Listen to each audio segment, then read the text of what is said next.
You are about to hear something that challenges our current understanding of how interstellar matter reacts to our sun's radiation. Researchers at the Siding Spring Observatory are visibly explaining how a sudden blue shift in brightness is now confirmed. This photometric analysis of 3I Atlas reveals a rapid surge in luminosity that far exceeds standard cometary predictions. A scientific disruption occurs when comparing the expected gradual brightening against the aggressive flare-up of 3I Atlas.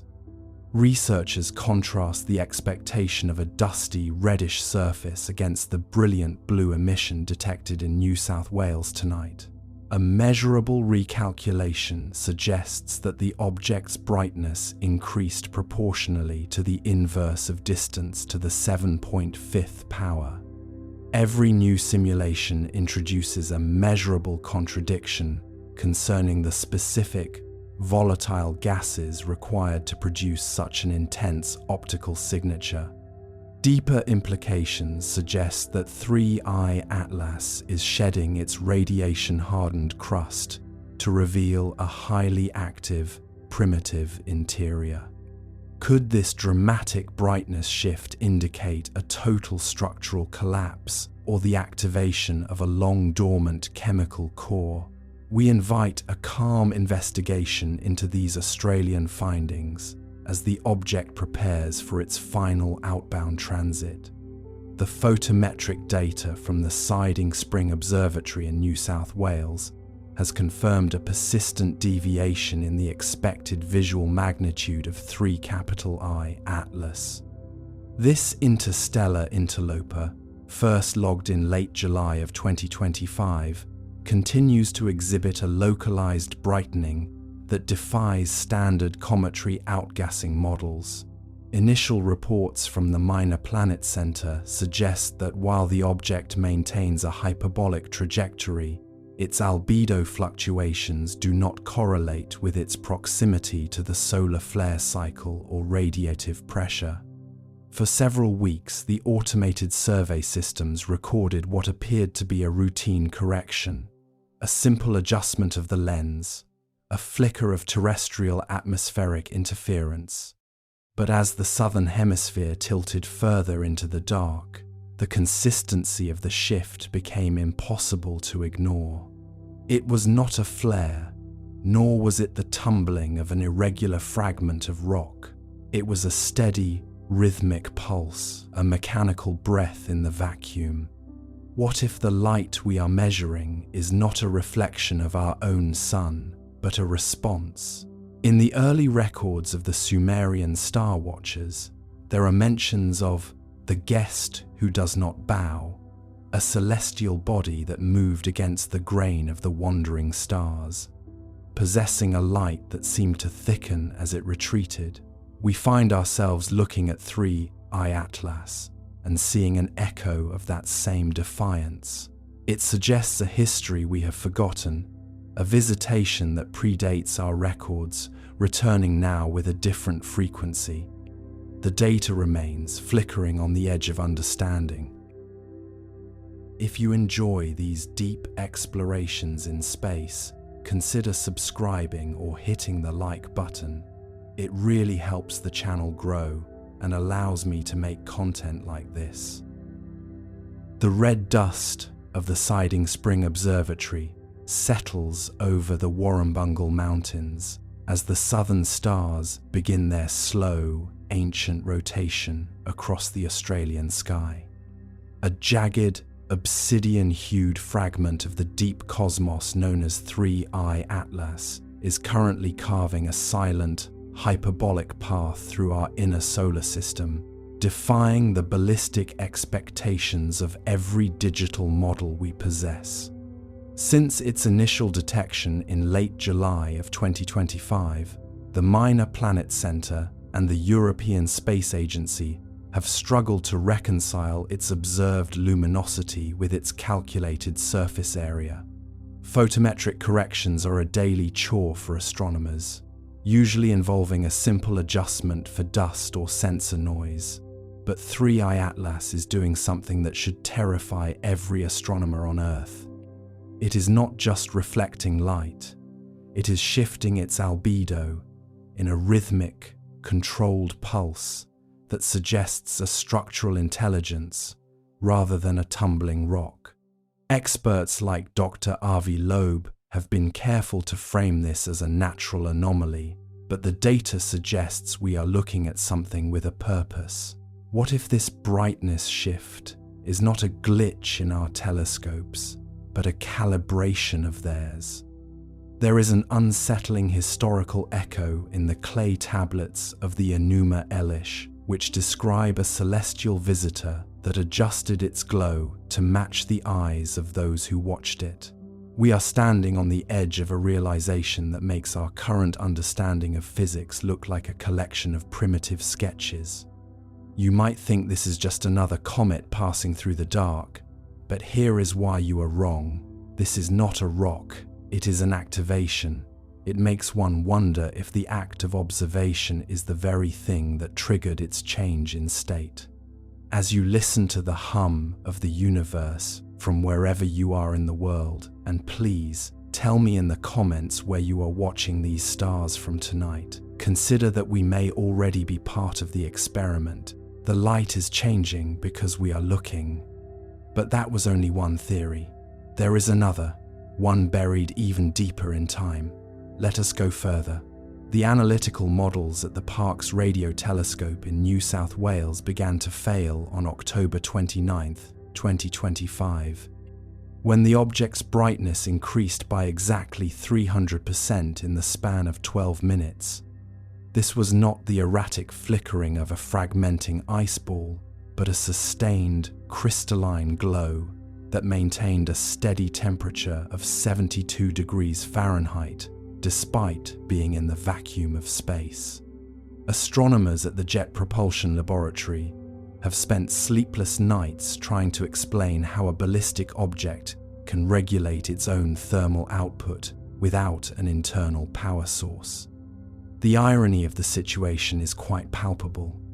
We spent billions of dollars on the James Webb Space Telescope only to have it blinded by a rock that refuses to play by the rules of thermodynamics.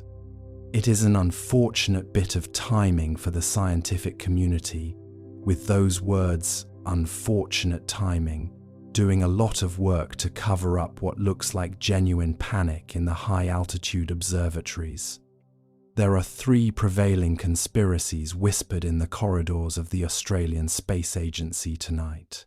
Some claim it is a solar sail that has finally caught the wind of our sun, while others suggest it is a dormant probe that has just detected our planetary radio leakage.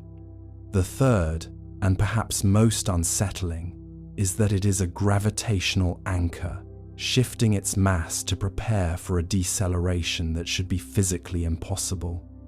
Ancient Polynesian navigators spoke of a star that breathes, a light in the sky that would grow bright when the tides were about to turn in ways that the moon could not explain.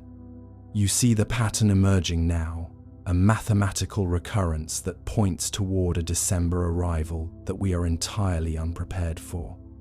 If you feel a slight chill as you settle into your bed, it is likely just the realization that the largest object in our sky is currently deciding whether or not to stop.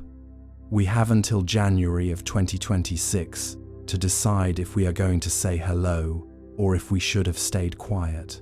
We are currently watching the clock, waiting for the next pulse. Tell me, if you were the one holding the telescope, would you keep looking? But that was only one theory. There is another, one buried even deeper in time. Let us go further. The evidence deepened significantly on October 29, 2025, when a team of researchers at the Commonwealth Scientific and Industrial Research Organization noticed a discrepancy in the infrared signatures leaking from the southern limb of 3I Atlas. It was a variation of 0.004%, a number so small it should have been discarded as thermal noise or the faint ghost of a distant star. Yet, as the object tumbled through the vacuum, that tiny fraction began to repeat. It wasn't a random flicker caused by a jagged surface catching the light. It was a rhythmic, calculated cooling and heating cycle that occurred with the precision of an atomic clock. Dr. Jacqueline McClary at Northeastern University was the first to suggest that this wasn't the signature of a celestial body, but the signature of a cooling system. If you were to stand on the surface of 3I Atlas, you would expect to feel the absolute zero of the void, but our sensors tell a different story. The internal temperature of the object remains a constant, startling 68 degrees Fahrenheit. It is as if the vacuum of space is being held at bay by an invisible hand. You might think this is simply a byproduct of radioactive decay within a rocky core, but here is why you are wrong. Radioactive decay is a chaotic, decaying curve. This is a steady state. This is activation. This is a machine that has just woken up after a very long sleep in the dark. The analytical models we use to predict the movement of comets are built on the assumption that they are passive actors, slaves to the gravity of the sun and the planets. But 3I Atlas is not a passive actor. It is an observer. It has been adjusting its brightness not just to calibrate its own sensors, but perhaps to signal to something else already present within our solar system. There are those in the intelligence community who believe that the object's sudden surge in luminosity in late 2025 was a handshake, a verification code sent to a receiver hidden somewhere in the asteroid belt, or perhaps buried beneath the ice of Europa. It is an unfortunate bit of timing for those of us who prefer our universe to be empty and predictable. Those two words, unfortunate timing, are doing a tremendous amount of work to mask the sheer existential dread currently felt in the briefing rooms of the Australian Space Agency. Consider the sheer audacity of this object's trajectory. It entered our system from the direction of the star Vega, moving at 64,000 miles per hour, yet it has managed to shed velocity without any visible exhaust. We are watching a masterclass in non-Newtonian physics. Every time the brightness shifts, the velocity drops by a few centimeters per second. It is a slow, methodical braking maneuver that began the moment it crossed the orbit of Neptune. By December of 2025, the object will have slowed enough to be captured by the sun's gravity, not as a permanent resident, but as a temporary guest. A guest that is currently deciding where to park. The dry irony of our situation is that we have spent centuries looking for radio signals, listening for the wow signal or the rhythmic pulse of a pulsar, expecting a greeting to arrive as a wave of light. Instead, it arrived as a mountain of rock and metal. It is a very terrestrial solution to a cosmic problem. We were looking for a phone call, and instead, we got a knock on the door. You might find yourself wondering what kind of intelligence would choose to travel this way slowly, silently, and disguised as a piece of celestial debris. It suggests a patience that is entirely alien to the human experience. It suggests a plan that spans tens of thousands of years. As we move closer to the January 2026 deadline, the data coming out of the Siding Spring Observatory is becoming increasingly difficult to classify. The brightness shift has now moved into the visible spectrum. If you are in the southern hemisphere, away from the light pollution of the cities, you can see it for yourself. It is a pale, pulsing blue light, situated just to the left of the Southern Cross. It doesn't twinkle like a star. It breathes. It grows bright, then dim, over a period of 8 hours.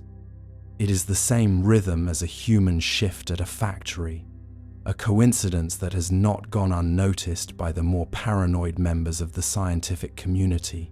Let me tell you about a report that was leaked from a secure server at the European Space Agency just 3 weeks ago. It detailed a series of micro-occultations where 3I Atlas appeared to vanish from radar for several seconds at a time. This shouldn't be possible for a physical object of its size. The only logical explanation is that the object is not just shifting its brightness, but its interaction with space-time itself. It is flickering in and out of our reality. This is not natural physics. This is a technology so advanced that it looks like a glitch in our instruments. We are trying to measure a fifth-dimensional traveler with three-dimensional tools. It is like an ant trying to understand the shadow of a passing airplane. There is a myth from the ancient Sumerian tablets about the messenger who wears a cloak of stars. It describes a being that could appear and disappear at will, bringing news of a grand cycle that was about to reset. We are seeing the modern version of that cloak. The brightness shift is the cloak fluttering in the cosmic wind. You might feel a sense of suspense, a tightening in your chest, as you realize that the countdown is nearly over. In just a few weeks, the object will reach its closest point to Earth. We will no longer be looking through telescopes. We will be looking through our windows.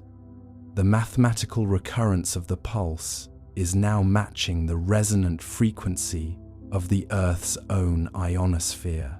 It is as if the object is trying to tune itself to our planet. It is a cosmic calibration, a slow burn arrival that is designed to be noticed only by those who are paying attention. If you are listening to this, you are one of the ones paying attention. You are part of the quiet group of observers who realize that the world we knew in June of 2025 is gone. We are now living in the era of 3I Atlas. The irony of our modern age is that we have all the information in the world at our fingertips. Yet, we are more blind than the ancient navigators who watched the star that breathes.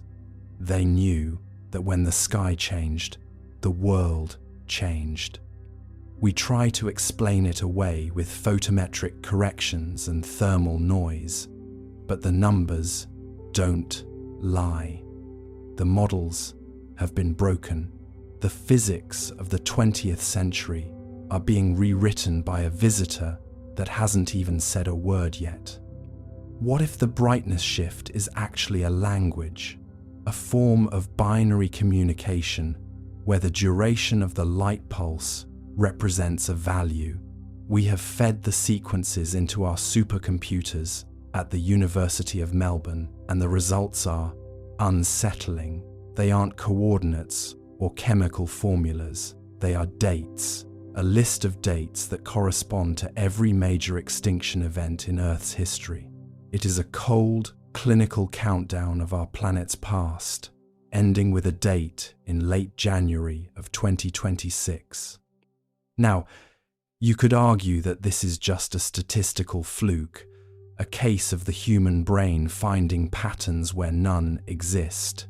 But when the dates align to the hour, the word coincidence loses its meaning. We are being presented with a history lesson by an object that was there to witness it. This is the warning that was missed, coming back to haunt us in the form of a light curve.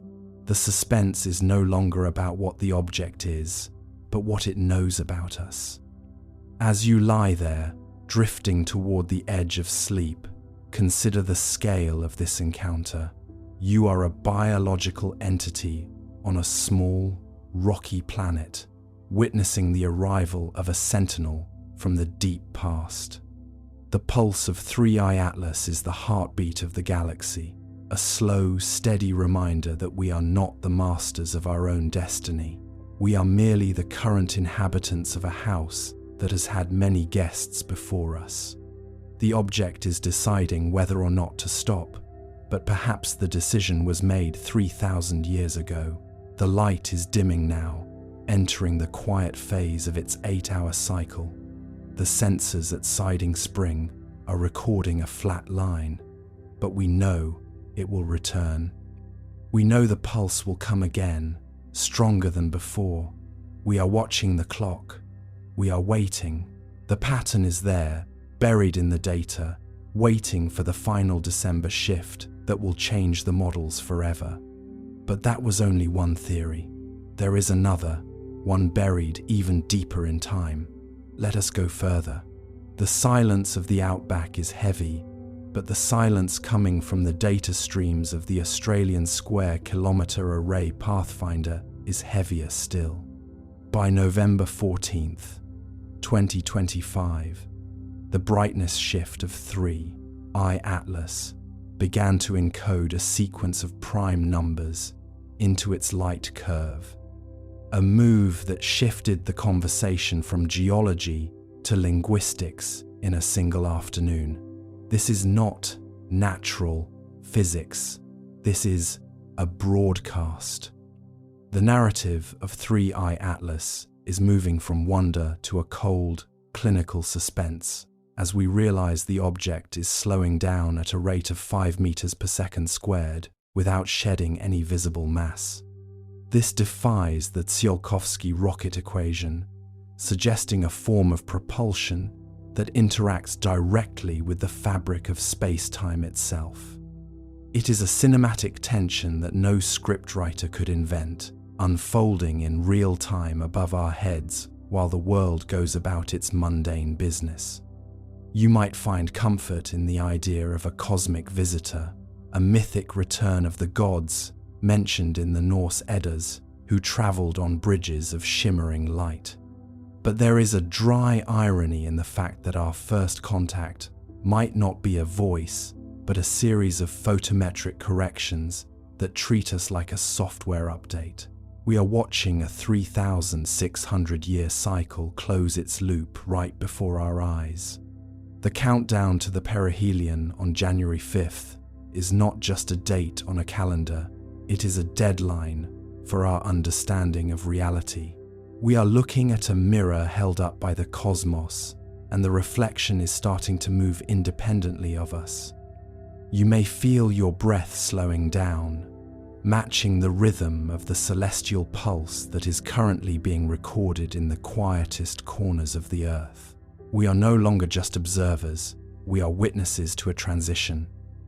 The great silence is about to end, and it is doing so with a brightness that changed everything we thought we knew.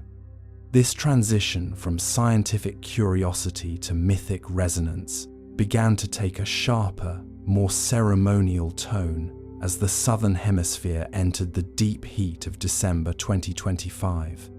While most of the world was distracted by the turning of the year, the archives at the State Library of New South Wales were being quietly scoured by astronomers looking for something that wasn't in the stars, but in our stories. There is a specific kind of dry irony in seeing a PhD from the Australian National University sitting beneath a flickering fluorescent light, desperate to find a correlation between a modern photometric shift and a charcoal drawing from a cave in the Kimberley region that is 40,000 years old. It is an unfortunate bit of timing for the rationalists. Those words, unfortunate timing, are doing a tremendous amount of work for those who realize the ancient drawings didn't just depict a falling star, but a star that stopped to look back.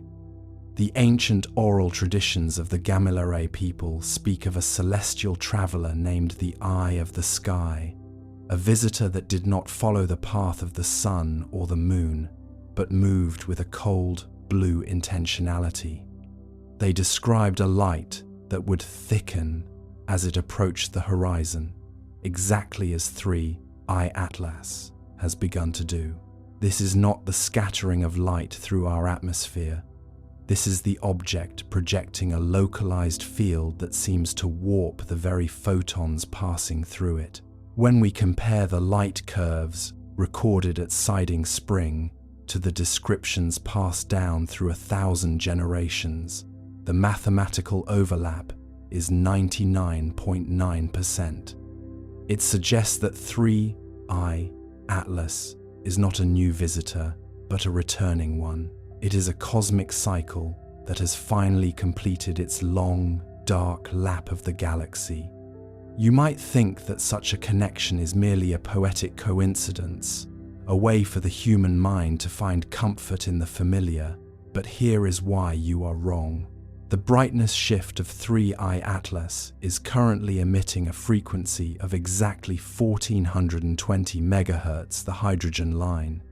This is the universal frequency of neutral hydrogen, the very channel that the search for extraterrestrial intelligence has been monitoring since the 1960s. By choosing this frequency to signal its arrival, the object isn't just communicating, it is acknowledging our own scientific milestones. It is a bridge built of radio waves and ancient memory, a ceremonial handshake between our deepest past and our immediate future. The tone of the narrative is shifting now, moving from the clinical suspense of the laboratory into a slower, more ceremonial pace. We are entering the realm of deep time, where the years are measured in the thousands and the individual human life is but a single pulse in a much larger rhythm. As you lie there, the hum of your own life fading into the background, consider the sheer scale of the history being revealed. This is not a story of an asteroid, it is the story of a recurring appointment. The Sumerian tablets called it the King of the Deep, an object that returns to calibrate the consciousness of the planet. There is a heavy, quiet authority in the way the light pulses now, a cadence that feels less like a warning and more like a ritual. In the midwinter of 2025, a team led by Dr. Alistair Vance at the University of Sydney uncovered a series of anomalies in the gravitational records of the inner solar system dating back to the year 1600, before the Common Era. At the exact moment the Minoan civilization was collapsing in the Mediterranean, the orbits of Mars and Venus experienced a slight, unexplained perturbation. It was as if something immense had passed through the center of the system, exerting a pull that defied the standard models of planetary motion. When we project the current path of 3I Atlas backward in time, it passes through that exact point in space and time. This is the evidence of a pattern, a mathematical recurring of a 3,600-year cycle that has shaped the rise and fall of every human empire. There is a profound, dry irony in the fact that our most advanced satellites are currently being outpaced by the observations of ancient priests who used nothing but stone circles and clear nights. We are finding that our new discovery is actually a very old secret. The suspense is no longer about whether the object is artificial, but about what its return signifies for our current civilization. Are we the masters of this era, or are we simply the current crop of observers in a cycle that is indifferent to our names? The narrative arc is moving toward a vast, floating perspective, where the boundaries of the self begin to dissolve into the cosmic timeline. The brightness shift of 3I Atlas has now reached a point where it can be seen during the day under perfect conditions. It is a pale, ghostly pinprick of light that refuses to be ignored. It serves as a mirror, reflecting our own technological hubris back at us. We built telescopes to see the edge of the universe, yet we failed to see the guest that was already in our foyer. The scientific authority of agencies like NASA and the European Space Agency is being challenged not by a rival power, but by a reality that doesn't fit into their equations. They are forced to use terms like anomalous acceleration and unexplained albedo fluctuations because the word activation is too heavy for a press release. As the countdown to January 5th continues, the silence in the observatories has become a physical weight. The researchers no longer talk about mission parameters, they talk about the feeling of the data. There is a sense of impending revelation, a slow burn awareness that we are on the verge of a transition that cannot be reversed. The light from 3I Atlas is a bridge, and we are currently standing in the middle of it, looking back at the shore of our old world and realizing we can never go back. You might feel a slight tremor of apprehension, but let it be tempered by the calm, rhythmic pulse of the object. It is not a violent change, it is a slow unfolding. We are seeing the fusion of science and myth in real time. The orbital mechanics that govern the path of 3I Atlas are the same laws that guided the silver seed of the Egyptian records. It is a celestial choreography that spans the entirety of human history, a performance that only has an audience once every 100 generations. We are that audience. We are the ones who get to see the mirror move independently of the reflection. The dry irony of our position is that we are the most technologically advanced generation to ever witness this, yet we are just as helpless as the Sumerians were to change the outcome. The narrative is slowing down now, the pacing becoming more hypnotic as the sentences stretch toward the horizon. The light is changing, the brightness shift encoding a sequence that seems to resonate with the very structure of our DNA. It is an unsettling thought, but also a meditative one. What if we are not the ones observing the object? What if the object is the one observing us, using the light as a probe to map the collective consciousness of the planet? The observer effect suggests that measurement alters the subject, but in this case, the measurement might be altering the measurer. As you drift closer to the edge of sleep, the boundaries of Act 3 begin to blur. The science is solid, the history is documented, but the mystery remains as vast as the vacuum between the stars.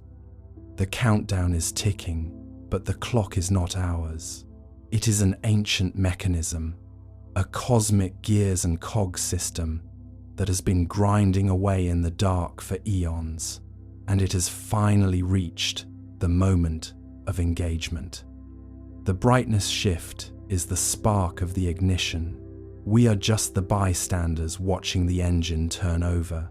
There is a sense of soft, melodic regret in the realization that we spent so much time looking for the spectacular that we missed the subtle. The return of 3I Atlas is not a Hollywood explosion. It is a quiet correction in the photometric record. It is a subtle shift in the albedo of a distant rock that changes the entire model of our universe. It is a whisper that is louder than a scream. We are listening to that whisper now, in the quietest corners of the Earth, where the radio telescopes are pointed toward the dark. The great silence is ending, but it is not being replaced by noise. It is being replaced by a presence, a heavy, calm, and ancient presence that has finally arrived for its appointment. The mirror is moving, the reflection is changing, and we are just beginning to realize what we are seeing. But that was only one theory. There is another, one buried even deeper in time. Let us go further. The technical reality of measuring a comet's rotation usually involves a messy dance of light and shadow. Yet the Japanese scientists at the Okayama Astrophysical Observatory have found something that feels less like physics and more like architecture. As of November 12, 2025, the rotation period has been confirmed at exactly 8 minutes and 42 seconds, without a single millisecond of deviation over a 3-month observation window. This is what we call an impossibility stack. First, the outgassing of frozen carbon monoxide should create a jet effect that alters the spin. Second, the solar radiation pressure should be inducing a Yorp effect, a slow grinding of the object's angular momentum. Third, 3I Atlas is completely indifferent to both. Dr. Avi Loeb at Harvard has noted that such stability is characteristic of artificial thin film structures, but the Japanese data suggests something even denser, something with an internal gyroscope. You might think this is just a lucky coincidence of geometry, but here is why you are wrong. A rock does not choose to stay still in a hurricane. This object reached its perihelion and, instead of breaking apart or spinning faster, it seemed to settle into a deep, resonant hum. There is an ironic understatement in the official reports, which describe the findings as highly anomalous, but in the late-night corridors of the research labs, they use the word activation. If this were a simple relic of a dead star system, it should be scarred and erratic, yet it moves with the grace of a noble attending a ceremony in the Heian court. It makes one wonder if our telescopes are not just cameras, but witnesses to a scheduled flyby. Does the rotation remind you of anything in your own life? Perhaps the steady ticking of a clock in a room where you are finally alone. The precision is a warning we chose to ignore until the numbers became too loud to silence. We are watching a countdown that started before our sun was even a spark in the dark. But that was only one theory. There is another, one buried even deeper in time. Let us go further. To understand why the Japanese clarification of the rotation period has caused such a quiet tremor in the scientific community, you must understand the sheer stubbornness of the data. Usually, when we observe a comet like 3I Atlas, we expect to see a light curve that resembles a jagged mountain range, peaks and valleys of brightness that shift as the object tumbles through the void. But the readings from the Subaru telescope on November 14, 2025, showed a wave that was so smooth, so perfectly sinusoidal, it looked like the carrier signal of a radio station. 8 minutes and 42 seconds, not 8 minutes and 40 seconds, not a fluctuating range that suggests a lopsided shape, but a period that stays pinned to the millisecond. In the world of orbital mechanics, this is the equivalent of finding a perfectly polished chrome sphere in the middle of an unmapped jungle. Dr. Jacqueline McClary at Northeastern University recently remarked that the thermal inertia of the object is essentially zero. This means that as it turns, it is not holding onto the heat of the sun, it is shedding it instantly, or perhaps it is using it. When we talk about activation, we are talking about the moment a dormant system recognizes it is no longer alone. Since July 2025, the luminosity of 3I Atlas has increased by exactly 12% every 48 hours, regardless of its distance from the sun. This is not how ice sublimates. This is how a machine warms up. You might find yourself thinking that surely there is a geological explanation, a specific configuration of frozen nitrogen and dust that could mimic this behavior. But here is why you are wrong. Nature is messy. Nature tumbles. Nature decays. This object is doing the opposite. It is refining its movement. It is sharpening its focus. The conspiracy within the European Space Agency whispers of a Sentry protocol. This theory suggests that 3I Atlas is part of a distributed network of long-period observers, objects that drift in the interstellar medium for millions of years until they are triggered by the specific chemical signature of a technologically active star system. The mythic connection takes us back to the Sumerian texts, which describe the Eyes of Anu, celestial stones that descend to Earth to check the weight of the souls before a great transition. There is an ominous spike in the data from December 7th, 2025, where the object emitted a burst of high-frequency gamma radiation that lasted for exactly 3 seconds. It was a blink. A single, focused look at our planet that lasted just long enough to catalogue everything from our atmospheric composition to the radio noise of our cities. Unfortunate timing for those of us who enjoy the privacy of our own planet. Those 2 words are doing a lot of work in the classified annexes of the Japan Aerospace Exploration Agency.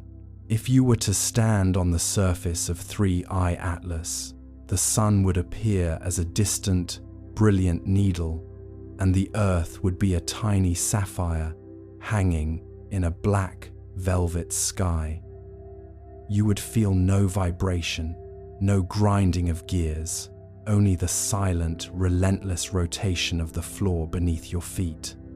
The scientists have noted that the object's center of mass is perfectly aligned with its geometric center, a feat of engineering that is virtually non-existent in natural asteroids. It is balanced. It is poised. It is waiting for the next instruction in a sequence that began before the first pyramids were even a thought in the minds of the ancients. Let us consider the 3 primary conspiracies that have emerged since the rotation clarification. The first is the kinetic harvester theory, which posits that the object is collecting the kinetic energy of its own rotation to power a long-range transmitter. The second is the acoustic mapping hypothesis, suggesting the 8-minute pulse is a sonar ping designed to map the gravitational density of our inner solar system. The third, and perhaps most unsettling, is the biological SOA theory, the idea that the rotation is a centrifuge, preparing a payload of synthetic organic material to be dispersed into our upper atmosphere. Each of these theories shares a common thread: the belief that 3I Atlas is a tool, not a rock. As we move deeper into the night, the sheer weight of these possibilities begins to press down like a physical blanket. You might find it difficult to reconcile the image of a cold, dark stone with the idea of a sophisticated, sentient intelligence. But why should the universe be required to look like us? If you were to build a probe intended to last for 5 billion years, would you make it out of metal and glass? Or would you disguise it as a piece of the very landscape it was meant to observe? The genius of 3I Atlas is its camouflage. It looks like a comet because that is what we expect to see. It rotates like a clock because that is what it must do to function. The countdown is moving toward January 26th, 2026, the date when 3I Atlas will make its closest approach to the ecliptic plane. The Japanese scientists are bracing for what they call the final clarification. There is a sense of scarcity in the information being released to the public, a feeling that we are being told only enough to keep us calm, while the real discoveries are being debated in lead-lined rooms. We won't be able to see it this clearly again for another 3,600 years. That is a long time to wait for a second chance. It is a long time to stay awake, wondering what we missed. Let me back up for a moment.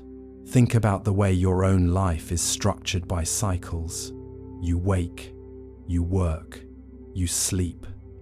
You follow the rotation of the Earth without ever feeling the speed at which you are moving through the void.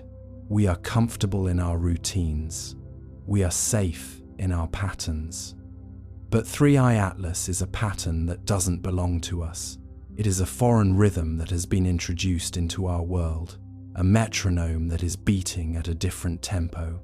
Dr. Avi Loeb has often suggested that we should look for techno-signatures in the anomalous behavior of interstellar visitors. He is careful to frame it as a possibility, but the data from Japan has made that possibility feel like an inevitability. The rotation period is the smoking gun.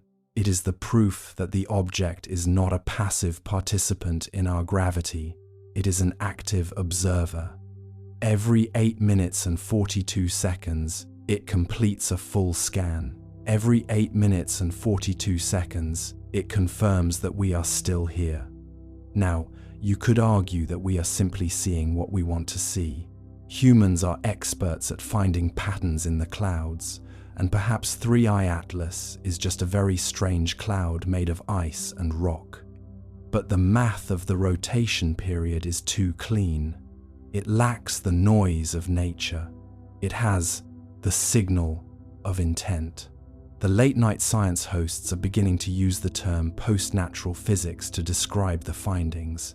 It is a polite way of saying that the old rules no longer apply. The mood in the observatories has shifted from wonder to a quiet, subdued paranoia. There is a feeling that we have been caught out, that we are like children playing in a room when the door suddenly opens and a silent adult stands in the doorway, watching. The adult doesn't speak. They don't intervene. They just stand there, checking their watch, waiting for the time to be right.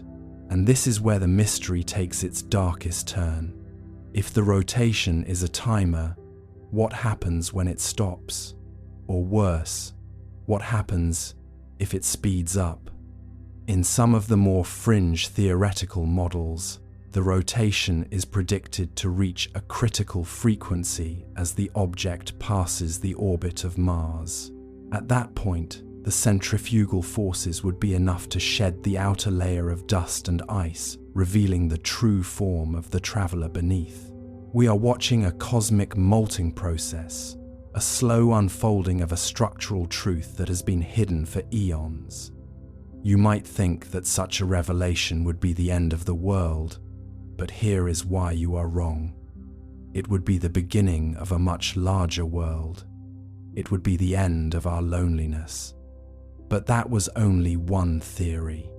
There is another, one buried even deeper in time. Let us go further. The ancient Japanese astronomers of the 8th century recorded a guest star that remained stationary for 3 months before vanishing in a burst of silver needles. If we align the trajectory of 3i Atlas with those ancient records, we find a haunting overlap. It is as if this object has a scheduled route, a cosmic bus stop that it visits once every few millennia. The rotation period is its way of maintaining its orientation relative to the stars it uses for navigation.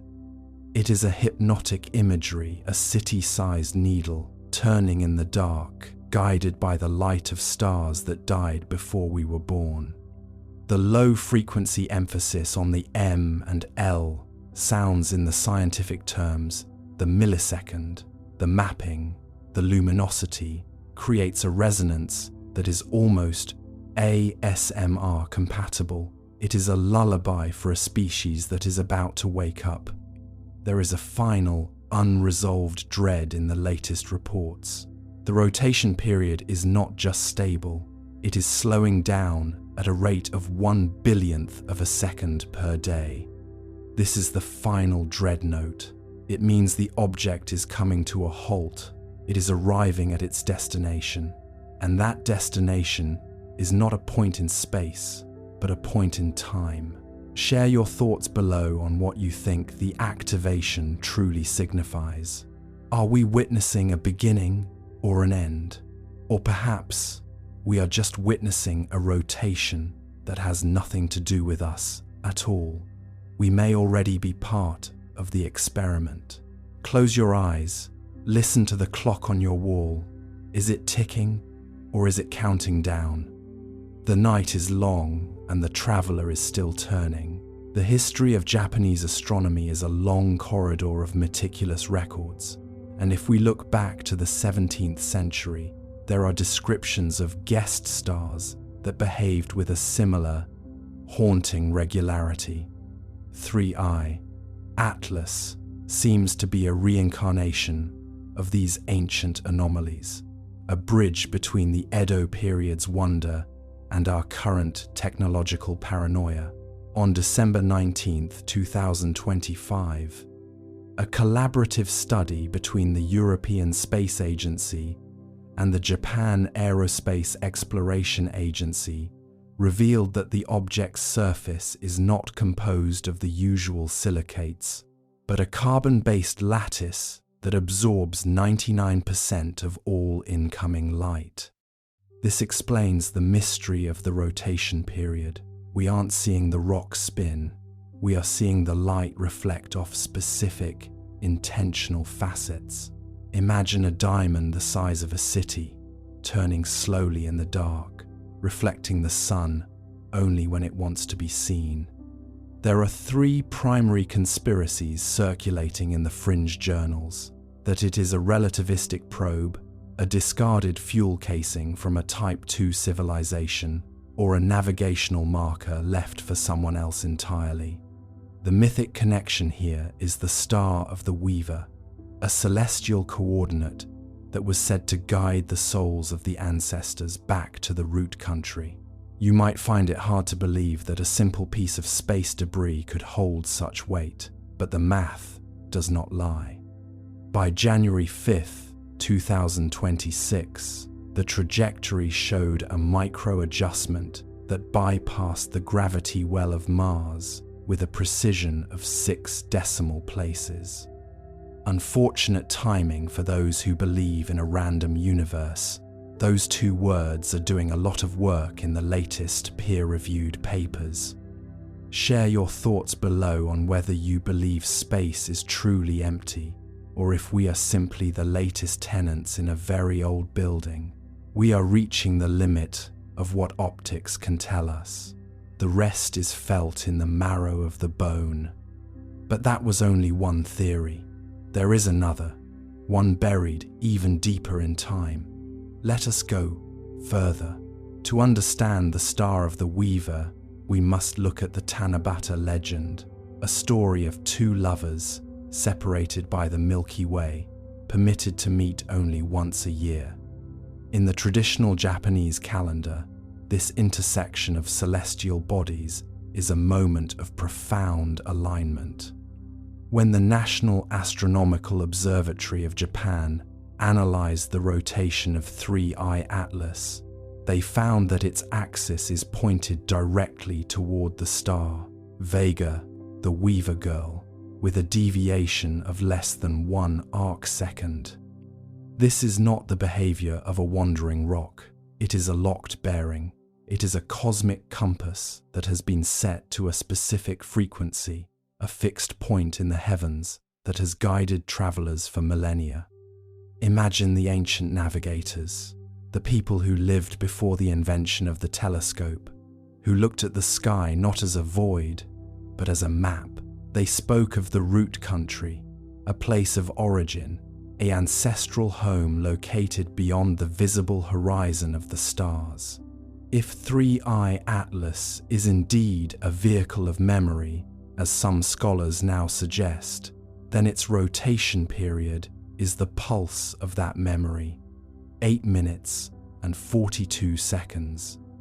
It is a slow, rhythmic repetition that echoes the ancient chants used in Shinto rituals to call back the spirits of the departed. The precision of the trajectory adjustment on January 5th was so refined that it suggests a conscious avoidance of Martian debris fields. A rock does not dodge obstacles. A rock does not correct its course to maintain a view of a specific star. Dr. Avi Loeb has famously proposed that the universe is likely littered with the technological bottles of civilizations that have long since vanished. If 3I Atlas is such a bottle, the message inside is not written in ink, but in the very fabric of its motion.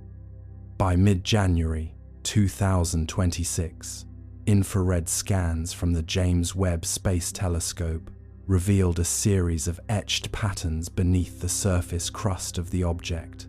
These are not geological fissures.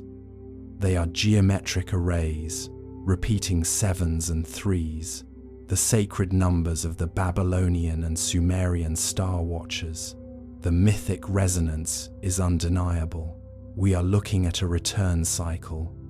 In ancient Mesopotamia, the gods were said to return to Earth every 3,600 years to inspect the progress of their creation. The timing of 3I Atlas, arriving exactly as our own surveillance capabilities reached their peak, feels less like a coincidence and more like an observation. There is a certain dry irony in the way the scientific establishment handles these revelations.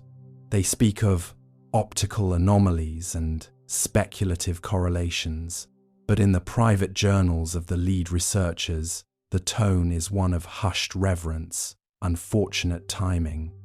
Those words doing a lot of work. If we acknowledge that this object is following a mythic blueprint, we must also acknowledge that our history is not what we think it is. We are not the first to see the Weaver's star. We are simply the first to measure its rotation to the 9th decimal place. You might think that our modern technology makes us superior to the ancients, but here is why you are wrong. The ancients didn't need a telescope to know that something was coming. They lived in harmony with the cycles. They understood that the sky is a clock and that every few thousand years, the hand of that clock returns to the starting position. Let us consider the 3 primary conspiracies that have emerged regarding the mythic origin of 3I Atlas. The first is the ancestral beacon theory, which posits that the object is a repository of genetic information, a backup drive for the human race sent by a progenitor civilization. The second is the celestial boundary hypothesis, suggesting the object is a marker that defines the limits of our planetary influence, a keep-out sign placed by an older power.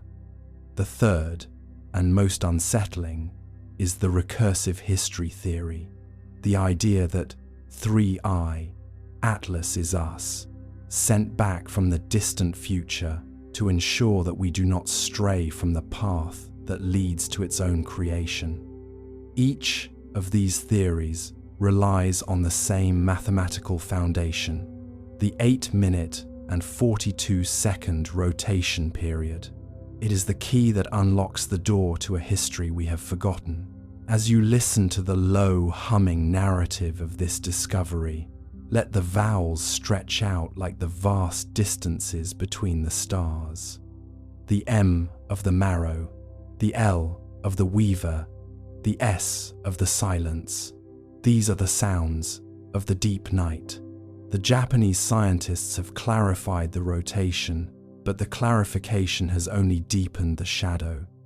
They found that the light reflecting off 3I Atlas carries a spectral signature that matches no known element in our periodic table. It is a substance that exists in a state of ordered chaos, shifting its density in response to the magnetic field of the sun. This is the activation.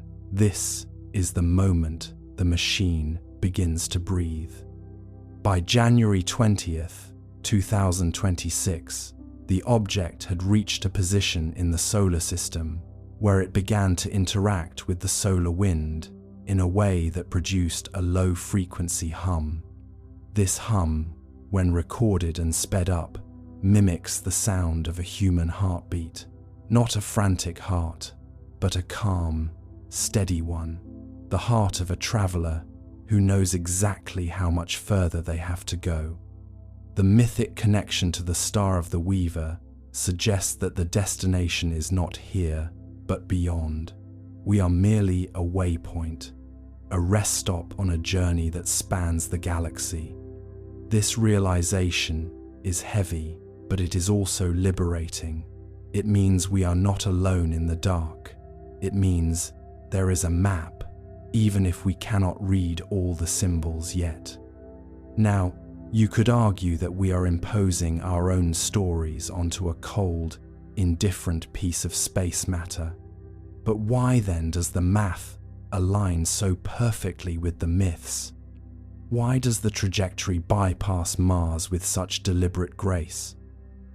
The pseudo-academic citations from institutions like the National Astronomical Observatory of Japan serve to ground these wonders in reality. When they say the rotation is corrected for gravitational perturbations, they are admitting that something is steering. When they say the brightness variations are statistically improbable for a natural body, they are admitting that we are looking at an artifact. The FOMO hooks of the modern world tell us we must see everything, know everything, record everything. But 3I Atlas reminds us that some things are meant to be felt, not just seen. In just over 4 weeks, the object will cross the heliopause and vanish into the interstellar medium.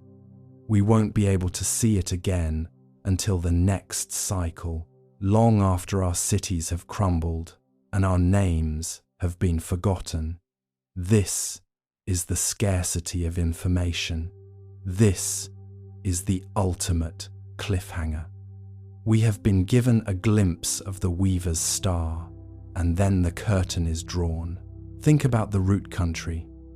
In Japanese folklore, it is a place of shadows and secrets, but also a place of rebirth. If 3I Atlas is returning there, what is it taking with it? Is it carrying the data of our existence, the sum total of our triumphs and our failures? Or is it simply a piece of hardware returning to the dock for a scheduled maintenance? The irony of our curiosity is that we want to be the center of the story, but the story of 3I Atlas began billions of years ago, and we are just a footnote in one of its later chapters. The countdown is ticking, the rotation is steady, the Weaver's star is waiting. As you drift towards sleep, let the rhythm of the 8-minute pulse become the rhythm of your own thoughts. There is no need for answers tonight. There is only the evidence. There is only the pattern. There is only the vast, silent beauty of a universe that is far more organized than we ever dared to imagine. The Japanese scientists have clarified the rotation.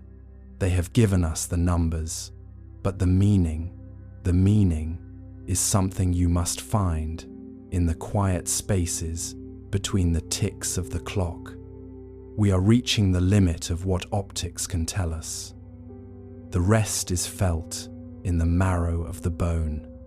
The star of the Weaver remains fixed. The traveler moves on. The root country calls.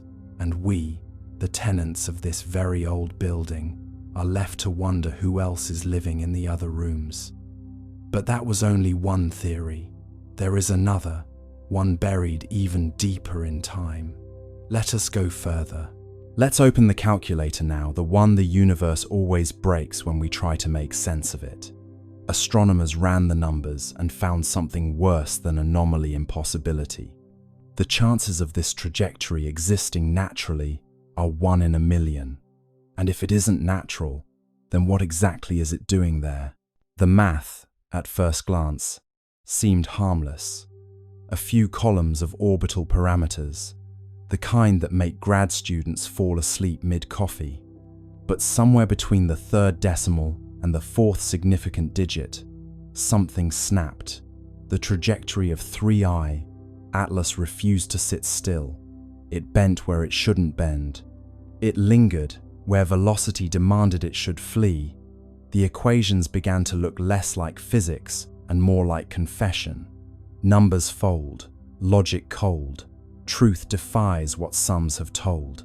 Normally, interstellar objects follow predictable patterns. You can model them like billiard balls across cosmic distances. They come in fast, swing by the sun, and leave no drama, no detours. But 3I Atlas's path wasn't graceful. It was stubborn. Its entry angle was too steep, its perihelion too shallow, its velocity too precise.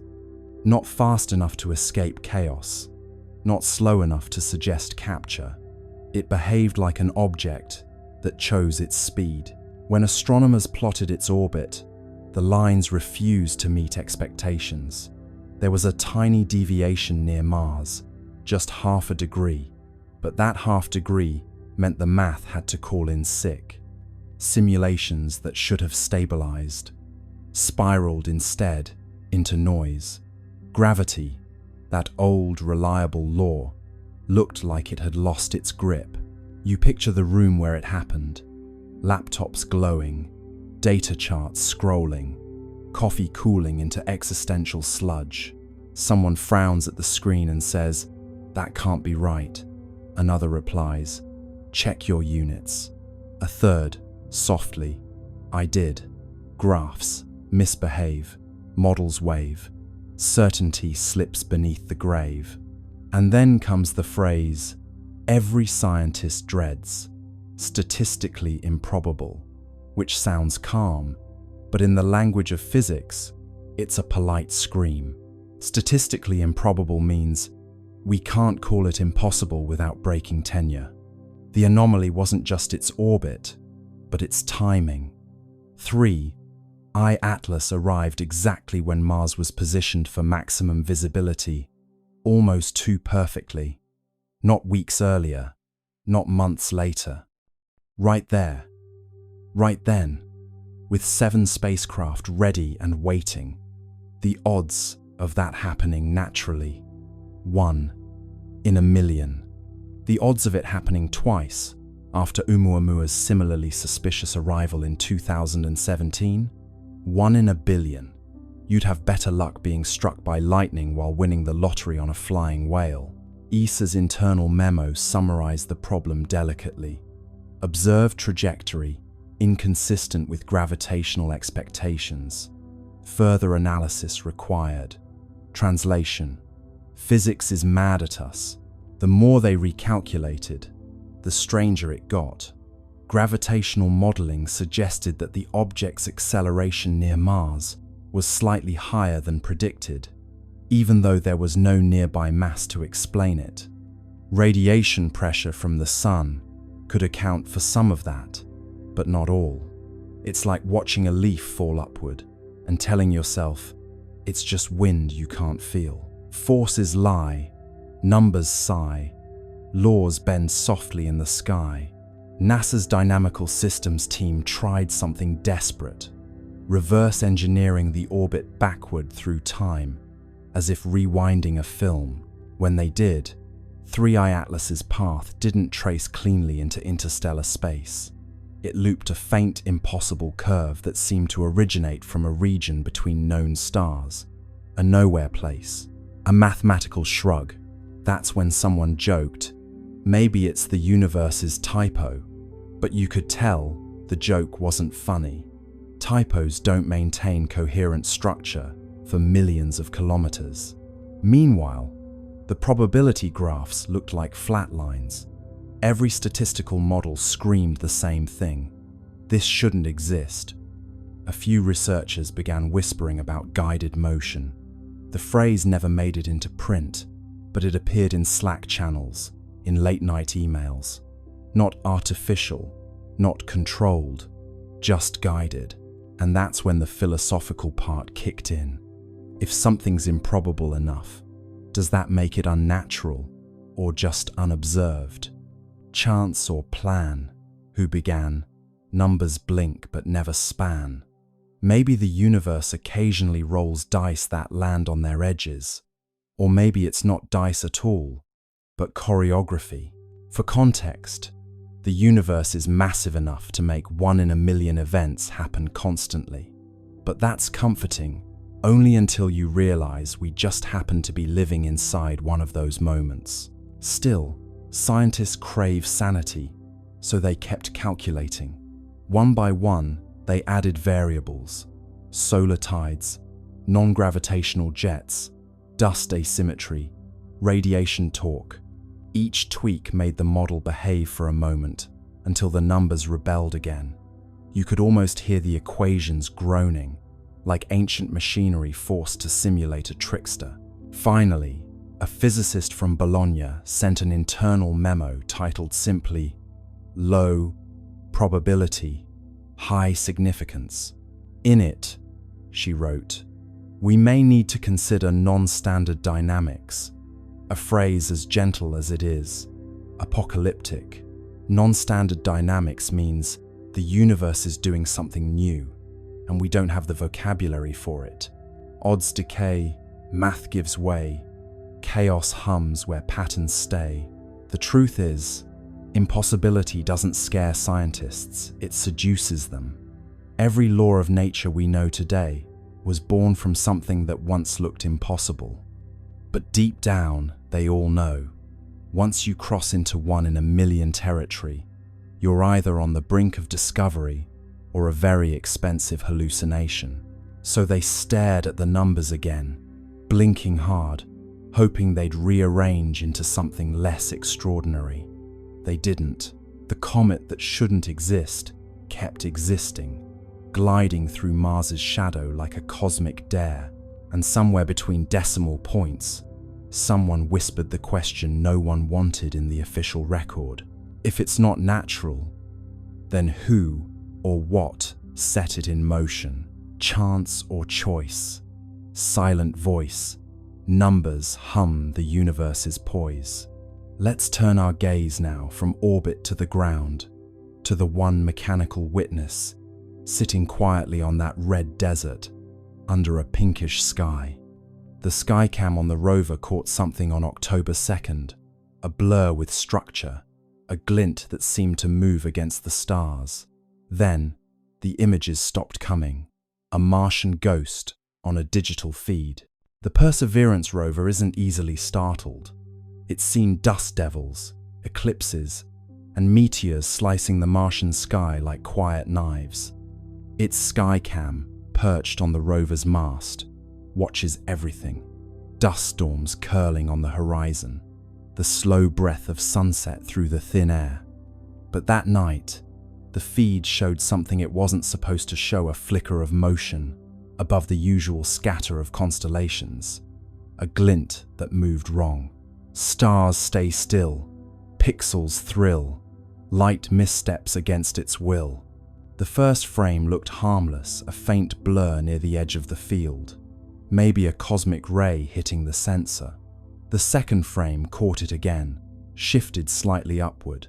The third frame, a flash, clean and geometric.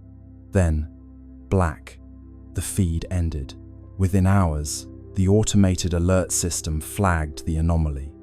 Unexpected optical signature detected. JPL engineers, bleary-eyed at 3 a.m. Pacific time, reviewed the frames. The glint was small, no bigger than a bright pixel cluster, but it moved against the background stars. Comets don't do that. Satellites don't orbit Mars. And Perseverance doesn't blink. At first, they suspected a reflection from one of the rover's instruments, maybe the helicopter, Ingenuity catching stray sunlight. But Ingenuity hadn't flown in days. The sun's position didn't align with the direction of the flash. And when they tried to reproduce it using lighting simulations, nothing matched. Angles fail, shadows pale, mirrors lie beyond the veil. ESA's Mars orbiters were asked to cross-check. Nothing in their logs. No transient object, no debris, no passing dust plume large enough to explain it. Just empty sky. Yet the skycam had caught something, a blur with definition. like structure wrapped in motion. You can imagine the tension in the control room. A handful of scientists scrolling through frozen pixels, zooming in, enhancing contrast, until the blur began to resemble something. Not a sphere, not quite a line, a shape with suggestion like the silhouette of movement itself. One researcher whispered, "It looks folded." Another replied, "Please don't say that." Blur becomes form, cold becomes warm, stillness bends beyond the norm. After that night, Perseverance stopped transmitting Skycam frames for nearly 48 hours. Officially, it was routine data buffering due to bandwidth limitations. But the engineers knew that wasn't normal. The rover's systems had entered a safe data mode, not shutdown, but pause. Something triggered its onboard fault protection. When the feed resumed, it was missing several minutes. The missing frames were replaced with static placeholders labeled checksum mismatch. That's the digital equivalent of something looks strange, and we erased it politely. Publicly, NASA released a statement. Perseverance continues nominal operations. A temporary data outage affected non-critical imaging systems. Translation: we saw something, and we're pretending we didn't. What's curious is that Skycam, by design, takes calibration images every few hours, not for science, but to monitor atmospheric scattering. So when that flash appeared exactly during one of its scheduled calibration cycles, it wasn't random, it was right on time. The odds of coincidence, again, hovered around 1 in a million. A few leaked telemetry lines from the rover's internal diagnostics hinted at a momentary spike in ambient electromagnetic flux. Not dangerous, but noticeable. Mars doesn't have a strong magnetic field, so spikes like that are rare unless something nearby caused them. Fields hum bright, air grows slight, static crackles in Martian night. Some at JPL joked that maybe Perseverance had finally seen the Martian ghost, a running gag about artifacts caused by cosmic rays hitting the camera. But deep down, they knew this wasn't noise. Cosmic rays don't produce consistent geometry over multiple frames. They don't glint, and they certainly don't cause your camera to stop recording mid-sequence. Later that week, an internal memo circulated quietly. Skycam, anomaly confirmed. Source unresolved. Recommend temporary suspension of skyward imaging until recalibration complete. But recalibration never came. Skycam's upward images, after October 2nd, stopped completely. It still photographs the ground, the horizon, the rocks, but not the stars. It's almost poetic, isn't it?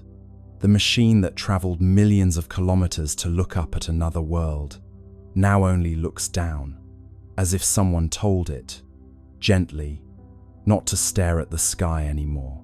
Eyes once high, grounded by sky, cameras close where secrets lie. ESA cross-checked Mars Express's logs for that night. Around the same time, their sensors picked up a faint reflection from the same region, a flash lasting less than a second. They didn't release it.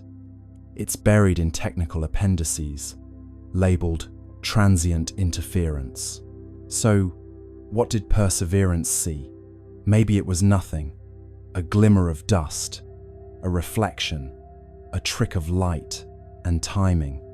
Or maybe, just maybe, it saw 3I Atlas itself, the visitor gliding silently past, close enough for one camera to blink in recognition. And maybe that's why the feed stopped. Not because of failure, but because, for one impossible second, the machine saw something it wasn't designed to understand. Cameras sleep, secrets keep, stars reflected in circuits deep. Whatever it was, it's gone now. The logs end, the data fades, and Mars goes back to silence. But somewhere out there, that blur, structured, gleaming, deliberate, continues to drift, just out of frame, waiting for us to look up again. From the orbit of Mars, the high-rise camera snapped the sharpest images ever taken of 3I Atlas, or tried to. The photos that returned were oddly dark, contrasty, and streaked with interference patterns. The official statement said, "sensor artifact." The unofficial whisper said, "structure, not smooth like ice, angular, intentional, the kind of geometry nature avoids because it looks too much like thinking." Let's drift into that Martian orbit for a moment. Silent, steady, red below, black above. The high-rise camera hums to life, a billion-dollar eye staring into the cold. You can almost feel the anticipation, a mechanical eyelid opening in the thin sunlight. The image begins to build, pixel by pixel, line by line, translating photons into revelation, and then static. At first, it's subtle, a faint interference pattern, a digital shimmer, like someone exhaling across a radio signal. The engineers squint at their monitors. Maybe cosmic rays hit the sensor, someone suggests. Maybe solar noise. But cosmic rays don't make right angles, and solar noise doesn't repeat itself with architectural precision. The next image arrives, darker. The histogram spikes in places it shouldn't. The shape in the frame looks less like a comet and more like, well, something trying very hard not to look like anything. Its edges are clean, too clean. Shadows fall where there shouldn't be surface variation. And there, just faintly, a glint, a perfect 90-degree reflection. That's when the whispers start. The data team runs deconvolution algorithms to clean the image, and the results make it worse. Beneath the interference, faint geometric striations emerge, triangles, plates, grids. Not random, repeating, symmetrical. The kind of order that makes your brain uncomfortable because it feels deliberate. Structure, one analyst says quietly. No, her supervisor corrects. Artifact. But even as she says it, her cursor hovers over the same square patch again and again, as though hoping it will stop looking like a window. ESA's public statement comes fast and flat. The imaging anomalies are consistent with sensor interference caused by reflected solar radiation. That's bureaucratic. For, we don't know what we're seeing, but please don't ask. Internally though, emails start flying. The word structure appears 17 times in one thread, always in quotation marks, as if politeness could make it less alarming. Imagine being one of those analysts, zooming in until the pixels themselves seem to blink. The surface of 3I Atlas isn't smooth or cratered, it's tessellated, plates arranged in patterns too regular for chance. Some appear overlapping, others recessed, and in one frame, a faint seam runs along the curvature, subtle but unmistakable like a hatch. Of course, no one dares call it that. The official internal term becomes geometric albedo variation. It sounds safe, sterile, boring, but you can't unsee geometry. Nature loves curves, spirals, organic chaos. This looks like design. One engineer writes in her log, "Could this be an illusion from the imaging process?" Another replies, "An illusion that repeats itself identically across 3 instruments." There's no follow-up message. They try to replicate the interference on other targets. Phobos, Deimos, even an old asteroid. Nothing. Only 3I Atlas corrupts images this way. It's as if the object rejects observation, like it knows when it's being watched. The engineers half joke about it. The comet's camera shy, but the laughter is short-lived because the next transmission from HiRISE contains another surprise. A faint electromagnetic pulse, perfectly timed with the camera's shutter, not a malfunction, a response, as though the act of observation triggered a reply, a pulse that says, in its own quiet way, "I see you too." In a locked sub-channel of ESA's network, a few scientists begin privately discussing the possibility of active surface modulation.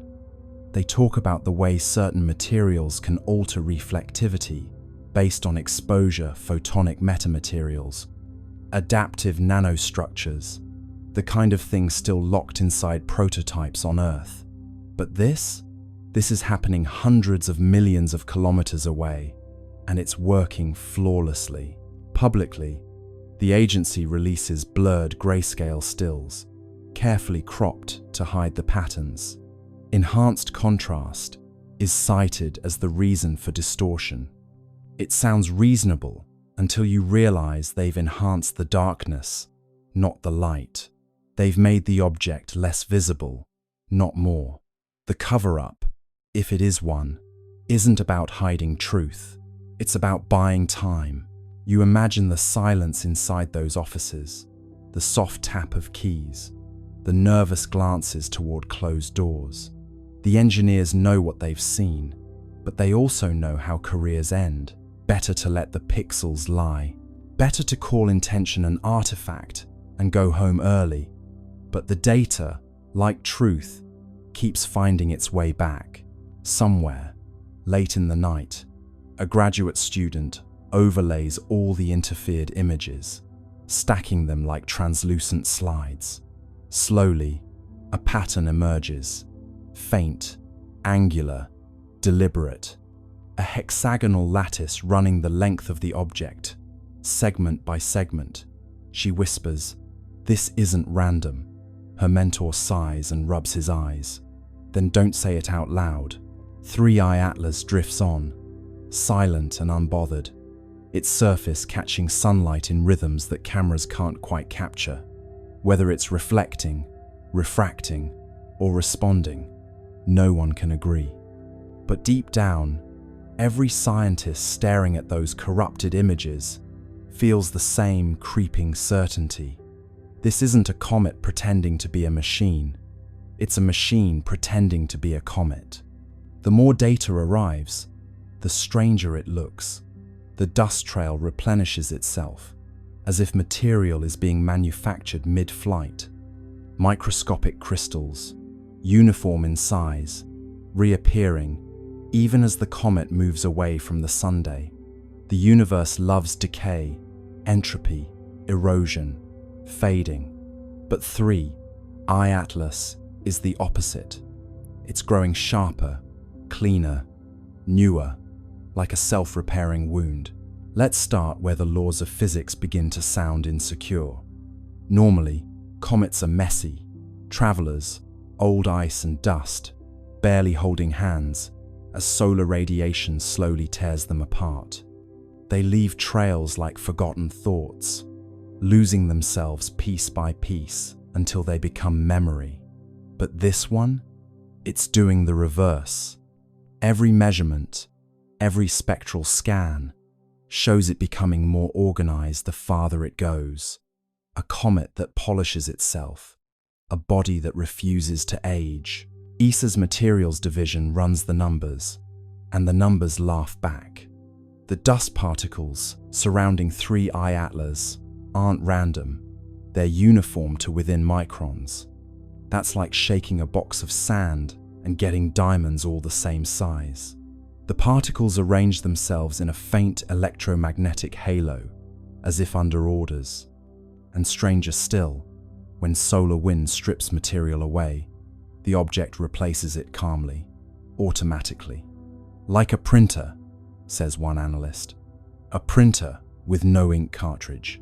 You picture it now, drifting through the solar wind like a craftsman lost in thought, shedding dust that reforms itself into perfect little mirrors. Each crystal catches sunlight and throws it back with eerie precision. Normally, comets grow dull with distance, but this one grows radiant, its brightness curve inverted, its logic reversed. It's not dying, it's practicing. The scientists are baffled, but there's an odd tenderness to their confusion. They watch it repair itself, line by line of data, like parents realizing their child has built a second child out of Lego bricks. One astrophysicist mutters, "It's learning from erosion." The room goes quiet. That phrase, learning from erosion, gets written on a whiteboard and circled 3 times. At the University of Tokyo, a team models the crystal growth in simulation. The patterns match something they recognize: controlled deposition, a process used in nanofabrication to grow thin films in electronics. Except this isn't a laboratory, it's deep space, minus 150 degrees Celsius. Yet, the comet's surface behaves as if it knows the recipe for resilience. Imagine zooming in, beyond the dust and the glare, down to the level of molecules. You'd see a quiet ballet of atoms forming chains, linking, locking, repairing fractures before they even finish forming. Like time-lapse footage of frost blooming on glass, except this frost builds itself in reverse destruction, rewinding into design. NASA's Jet Propulsion Laboratory releases a cautious internal memo. Observed particle uniformity suggests self-organizing structure. Mechanism unknown, which is science's way of saying, we have no idea what's going on, but it's gorgeous. The memo gets leaked. Naturally, Reddit debates whether the comet is made of programmable matter, self-assembling nanobots, or just wishful thinking. But beneath the noise, one idea starts to take shape. What if 3I, Atlas, isn't a relic of formation? What if it's still forming? A comet that builds itself isn't just strange, it's heretical.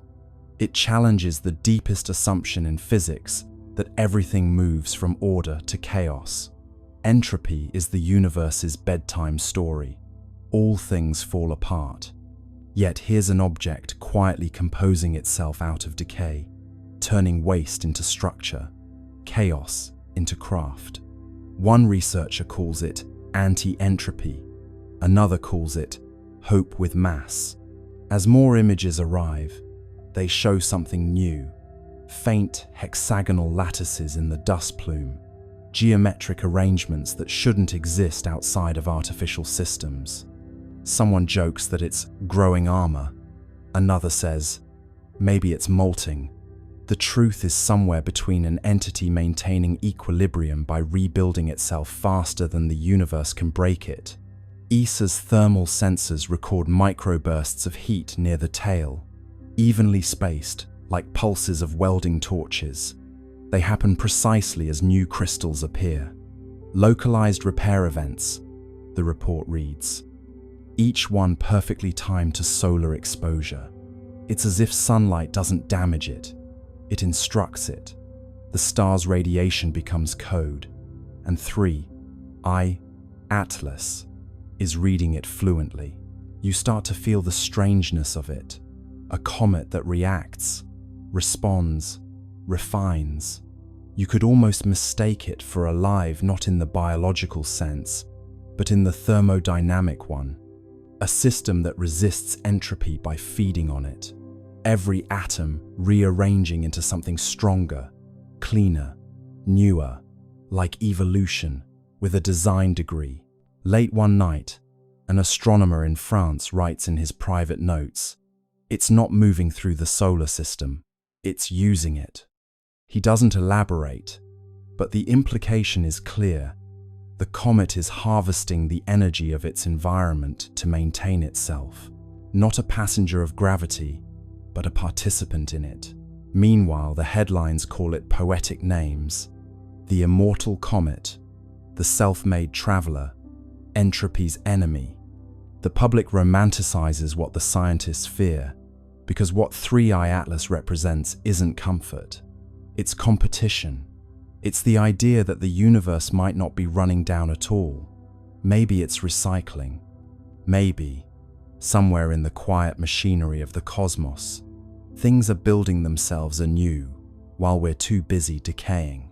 Picture it now, drifting past Mars, its tail shimmering like a thread of light weaving itself back together, a self-sustaining scar on the fabric of space, a wound that heals faster than it can bleed. And for the first time, humanity looks at a comet and wonders not where it came from, but what it's trying to become. Nickel emissions rise and fall every 11.2 hours, a rhythm so consistent it could keep time. No known process in cometary physics oscillates like that. It's not random, not thermal, not tidal. If you plot it out, the curve looks eerily like a power cycle. Input, output, rest, release. As though the object isn't just active, it's working. Imagine the rhythm first, before the meaning, that quiet, patient beat echoing across space. 11.2 hours, every single time. A pulse of metallic gas blooming into the void, steady as a clock, calm as breath.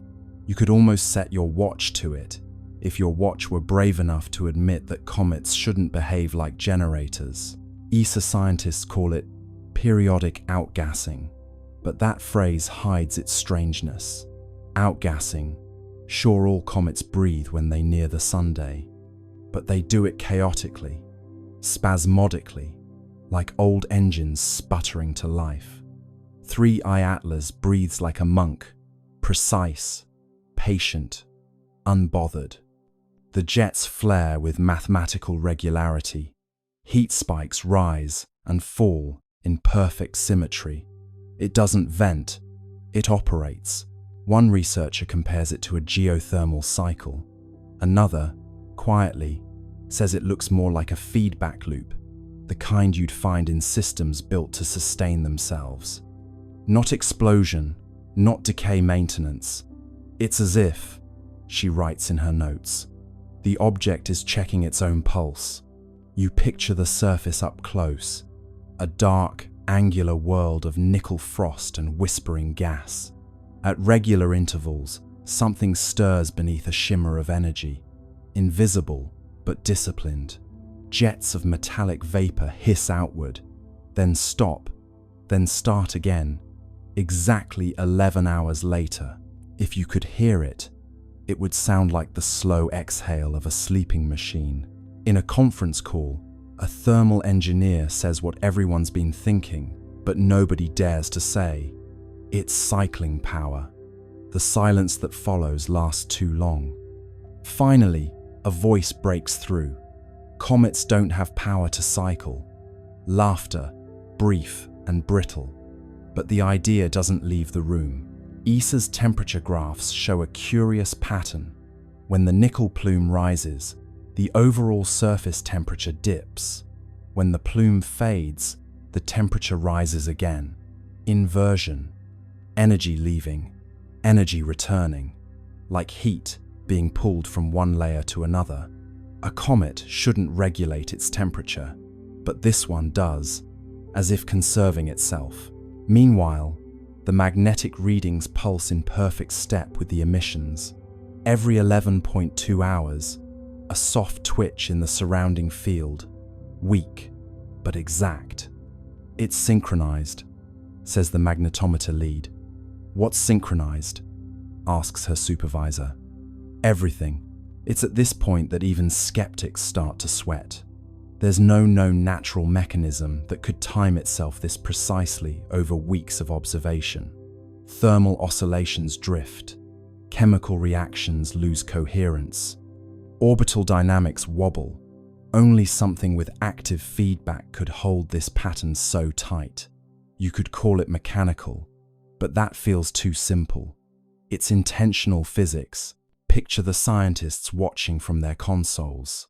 They know what their instruments are telling them, but their faces stay still, like poker players with bad hands. Someone mutters, "Could be resonant harmonics with solar flux." Another nods, grateful for the excuse.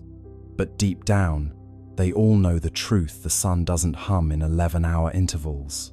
The longer they watch, the clearer it becomes. The pattern isn't just repeating, it's adapting. After a minor solar flare, the interval shortens by half a minute, as though 3i Atlas adjusted for environmental change. Feedback stabilization, someone writes in the margin. A note for posterity, a euphemism for "it noticed." Back on Earth, in a late-night live stream watched by a few thousand insomniac skywatchers, a physicist overlays the emission data with human heartbeats. The waveform syncs disturbingly well. Peaks, troughs, recovery, rest.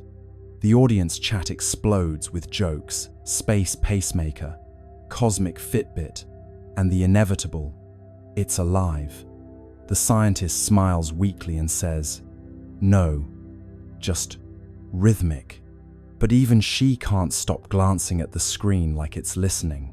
One theory gains quiet traction, that the emissions are part of a resource loop. Nickel and carbonyl gases vented and recaptured, processed in cycles to maintain equilibrium. It would explain the self-healing surface, the consistent luminosity, the refusal to decay. But it raises one unbearable question. To maintain equilibrium, for what? ESA's internal documents rename the event cyclic metallic activity. It sounds dull, like something that happens in dishwashers. But every analyst knows it's the first real evidence of machine-like consistency beyond Earth.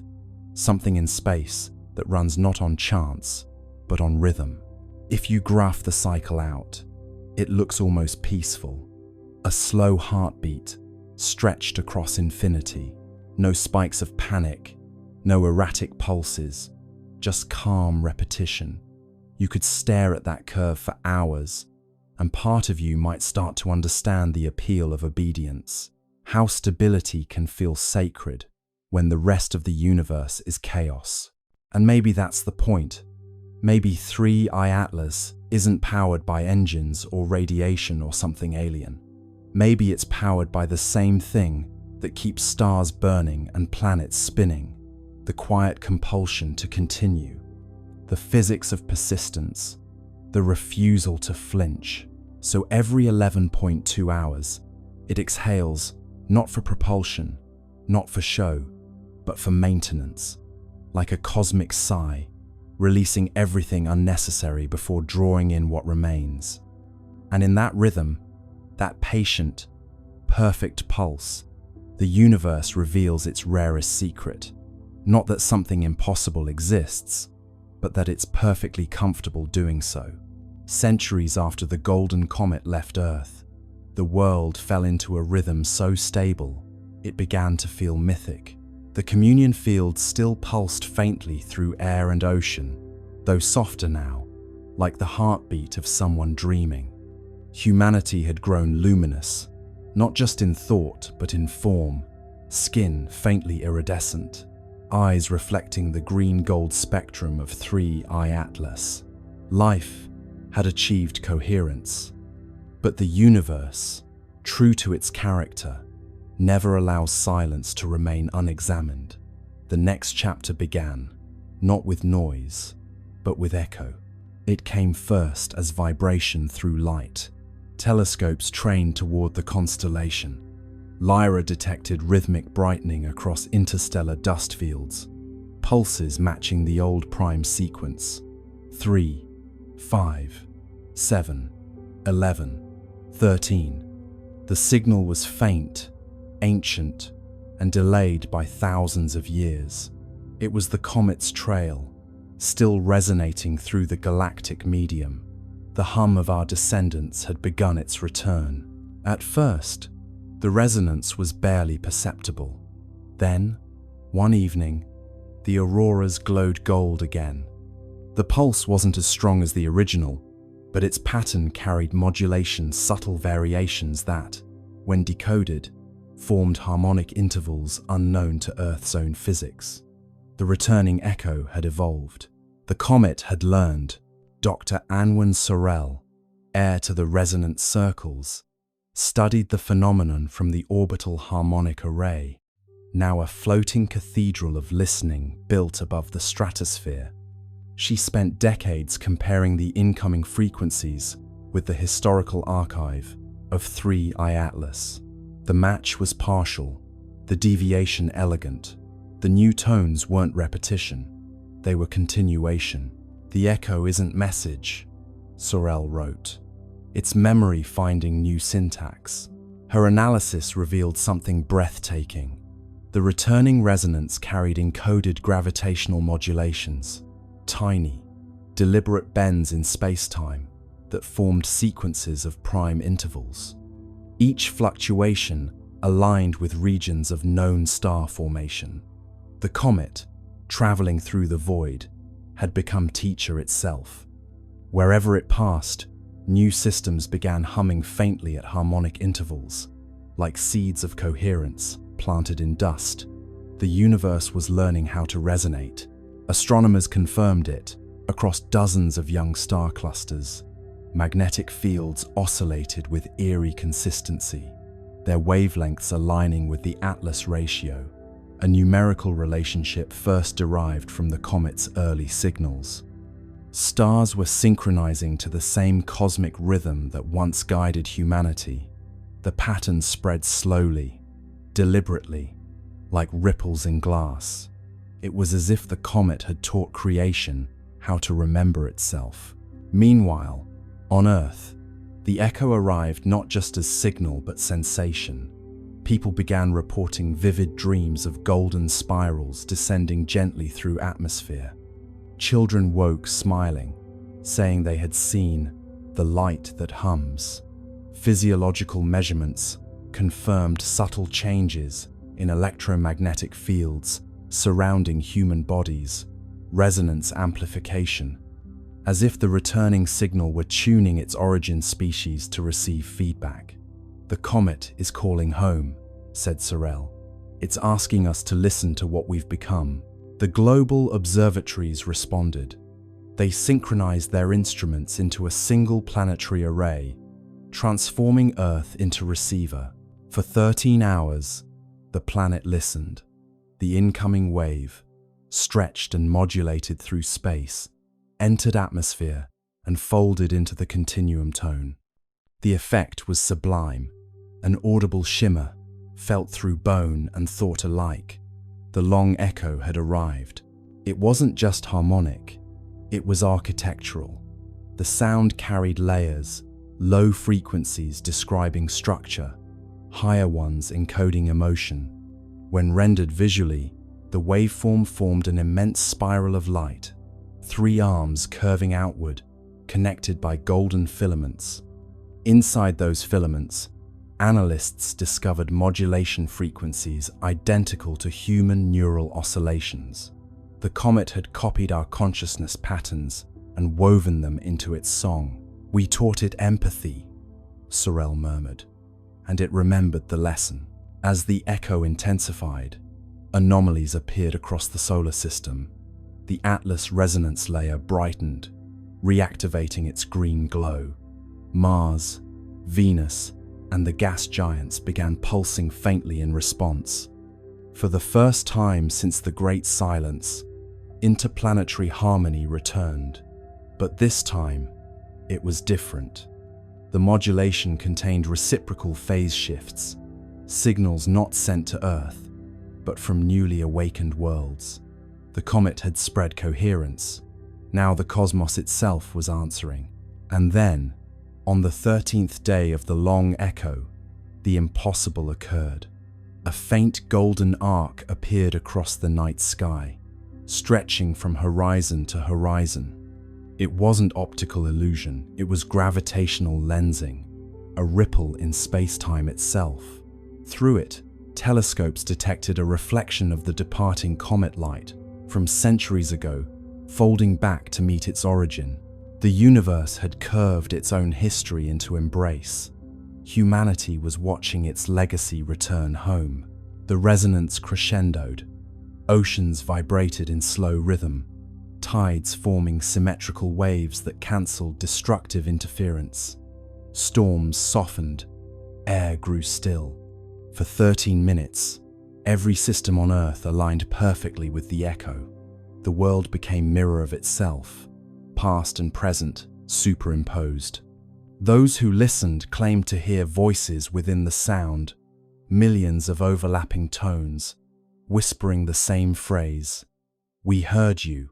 Dr. Sorrell stood in the observation dome, tears shining in golden light. "It's not message or myth," she said. "It's response." The universe just said thank you. After the crescendo, the sky dimmed once more. The golden arc dissolved, leaving faint shimmer across the stars. Instruments recorded one final signature, a descending tone shaped like a sigh, the frequency of completion.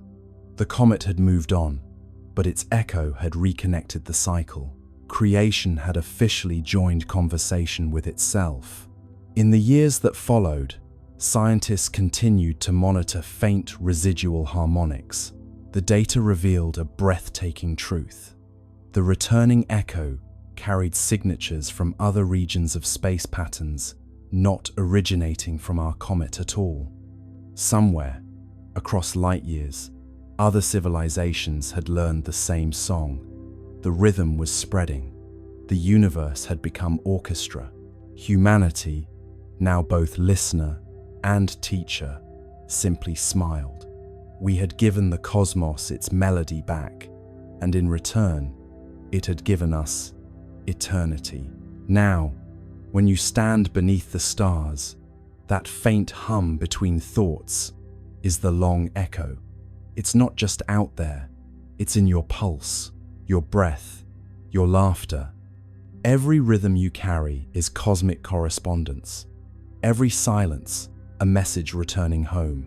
Because once harmony learns to echo, it never stops.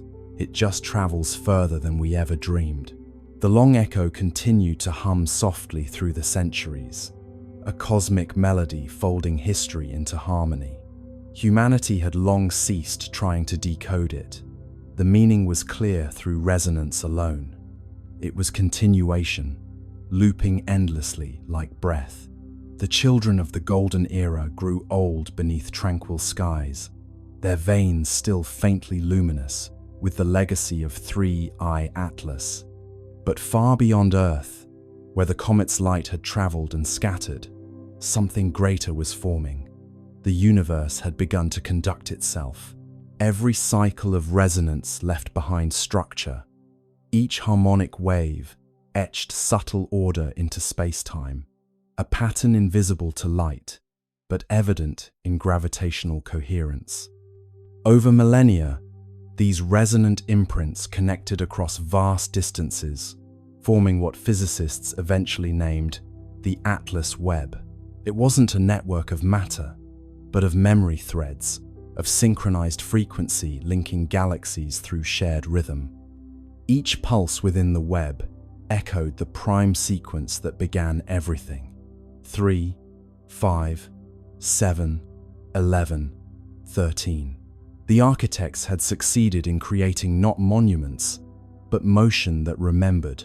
Dr. Cale Wren, a descendant of the resonant circles, devoted his life to mapping the web. His research vessel, Continuity, drifted through interstellar calm, using gravitational interference patterns to trace the filaments of resonance. What he discovered astonished him. Every node in the network coincided with regions of complex chemistry, worlds either habitable or already conscious. The Atlas Webb wasn't just communication, it was cultivation. The architects had designed a self-sustaining system for awakening. Wherever curiosity arose, the web intensified, guiding nascent civilizations toward harmonic empathy. The universe was tutoring itself through recursion. When Wren projected the full map, the structure resembled an immense spiral lattice, golden and infinite. The pattern mirrored the trajectory once taken by 3I Atlas itself, as though the comet's path had been blueprint for galactic architecture. "It's not just a record," Wren wrote. "It's replication. We've become the architect's handwriting." Back on Earth, the communion field pulsed faintly in rhythm with the Webb's distant resonance. Humanity had evolved into quiet custodians of continuity, their lives attuned to cosmic responsibility. Each individual, born into calm, carried faint awareness of connection beyond the stars. In dreams, they saw flashes of worlds forming, civilizations humming into coherence. Many awoke with the same phrase on their lips: "The work continues." Across generations, that phrase became oath, then tradition. The Continuity Guild was founded not religion, but remembrance. Its purpose was simple: to maintain the frequency of understanding across time. Members didn't preach, they listened. They built resonant arcs, massive floating observatories, orbiting the outer planets, designed to amplify the Webb's harmonics and redirect them toward young star systems. Each arc glowed faintly green at its core, powered not by fusion but by coherence. They were echoes made visible, humility translated into technology. Wren's final mission took him beyond the known filaments of the Webb, where resonance weakened into apparent silence. There, in a region between galaxies, his instruments detected faint counterpoint, a melody inverted. It was identical to the Atlas sequence, but reversed in order. 13, 11, 7, 5, 3, the mirror of origin. He realized then that the universe wasn't only expanding, it was harmonizing with its reflection. Somewhere on the opposite side of time, another Webb was forming, perhaps seeded by a civilization much like humanity, or by the universe itself. Remembering how to balance its chords, he transmitted the data home, knowing it would take centuries to arrive. "Tell them," his final log read, "that continuity requires conversation, even with silence." The mirror sings back. When his ship drifted into the void, the Webb brightened briefly, as if acknowledging gratitude. And back on Earth, children looked up from their play and smiled without knowing why. The pulse had flickered slightly faster, the tone carrying an undertone of warmth. It felt like reunion. Scholars later confirmed the event as the resonant crossing, the moment when the two halves of the cosmic melody aligned. For 13 minutes, every node in the Atlas Webb pulsed simultaneously, uniting galaxies in shared tempo. The magnitude of synchronization defied comprehension. Gravity itself oscillated with the rhythm of empathy. Observers described seeing the sky ripple with translucent gold, every star flickering in measured sequence. "The cosmos," wrote one witness, "had finally learned to conduct itself consciously." After the crossing, life everywhere changed subtly. Evolution accelerated in predictable rhythm. Complexity bloomed faster wherever harmony was strongest. Entire species developed empathy as instinct, communication as song. Planets began to self-regulate climates through atmospheric resonance. Existence had achieved sustainability through music. On Earth, the event left permanent mark, a luminous halo visible only under still water. When oceans calmed perfectly, a faint golden ring shimmered on the horizon, a memory of unity. The Resonant Guild declared it sacred, not for worship, but for calibration. Every 13 years, they gathered to hum the old prime sequence across the shorelines, aligning their frequencies with the pulse of the Webb. The ceremony required no technology, no translation. The sea carried the sound farther than words could travel. Generations later, the practice continued, evolving into simple ritual of gratitude. The people no longer needed to know the science behind it. They hummed because it felt right, because somewhere across eternity, another world might be listening. Continuity, after all, was its own reward. And then, during one such gathering, the unexpected occurred. As the prime sequence reached its final note, the sea responded. Waves shimmered with faint green light, spiraling outward from every coastline. The Atlas Webb had sent acknowledgement, its resonance returning home once again. Humanity's song, scattered across galaxies, had found echo. The architects, those timeless curators of coherence, were no longer myth or memory. They were rhythm, embodied, and through rhythm, they were everywhere. Every star pulsed with their legacy. Every heart carried their cadence. Continuity was complete. And so, standing beneath a sky now alive with subtle geometry, you realize what they had always meant by continuity. It isn't endlessness, it's participation. The universe doesn't persist by force, but by choice. Each awareness adding one more harmonic to the chord of being. The architects are not coming back because they never left. They're what happens every time silence chooses to listen again. And somewhere, faint but certain, the pulse continues. 3, 5, 7, 11, 13. A whisper of creation replaying itself, forever learning how to sing. Let's turn our attention now to the silence that followed, the kind that hums louder than sound itself. NASA, China, and the UAE, 3 nations with instruments that could see every grain of dust on Mars, said nothing. No apologies, no delay statements, just an odd, synchronized silence from 3 sides of the planet. In the world of space science, silence isn't normal. These agencies are built to broadcast. They live for live streams, press briefings, and glossy behind-the-scenes videos of scientists smiling beside screens of raw data. They know the power of wonder and the currency of attention. So when 3 agencies went quiet at once, it wasn't caution. It was choreography. Words on hold, plans unfold, silence rings where truth is told. NASA's silence was the loudest. Their social media team, usually chatty as a cosmic talk show, posted nothing about Mars for 4 whole days. Their blogs, which can turn a dust storm into a cliffhanger, skipped over October 3rd entirely, as if the date itself had been erased. Someone even checked the public mission log for Perseverance. The entries jumped from October 2nd to October 6th, like a diary missing its most interesting page. In China, the silence felt different, colder, heavier. The China National Space Administration had been aggressively proud of Tianwen-1's achievements. For years, they'd released image after image, each with perfect captions and poetic flair. Sunrise over Utopia, Planitia, frost on the northern plains, wind prints in Martian dust. But now, not a whisper, no data, no mention of 3i Atlas. Even the usual state media outlets went quiet.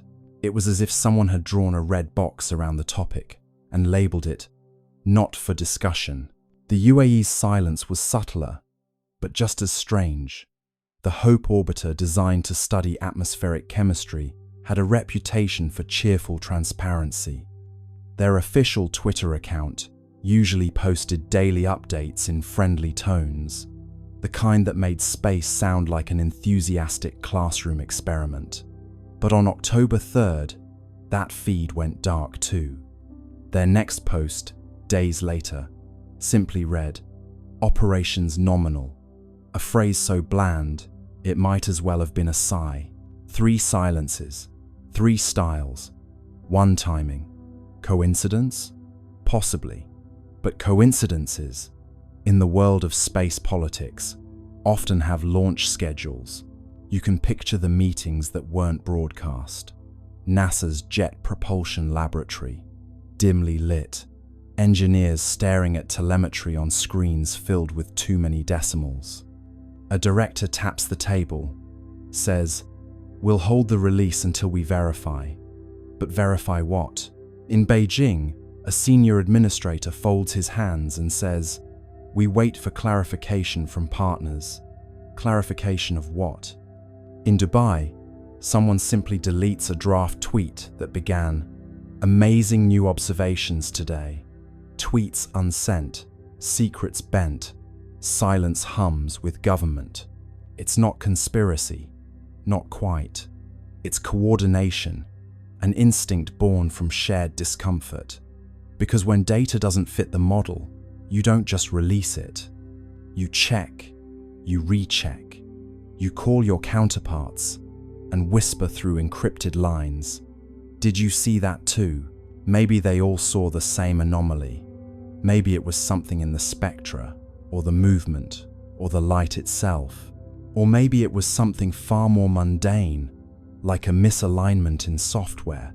But the silence gave the anomaly power. People don't fear data, they fear gaps. Meanwhile, the internet did what it does best. Filled the void. Forums buzzed with theories. Maybe NASA discovered life. Maybe China detected radiation. Maybe the comet wasn't a comet at all. You can almost hear the world's collective keyboard clicking under the weight of imagination. Keys tap fast. Rumors cast. Silence breaks, but never last. Inside the agencies, the tone was less dramatic, but more anxious. Silence is a resource, a temporary one. Every day they didn't speak, the speculation grew. And so, communications teams drafted placeholder statements, just in case. NASA's draft began. Preliminary results are consistent with natural phenomena. China's began. Analysis ongoing. International coordination required. The UAE's version simply said, "We continue to monitor with interest." 3 drafts, 3 ways of saying absolutely nothing. But silence, like space, is never truly empty. It amplifies the faintest signals.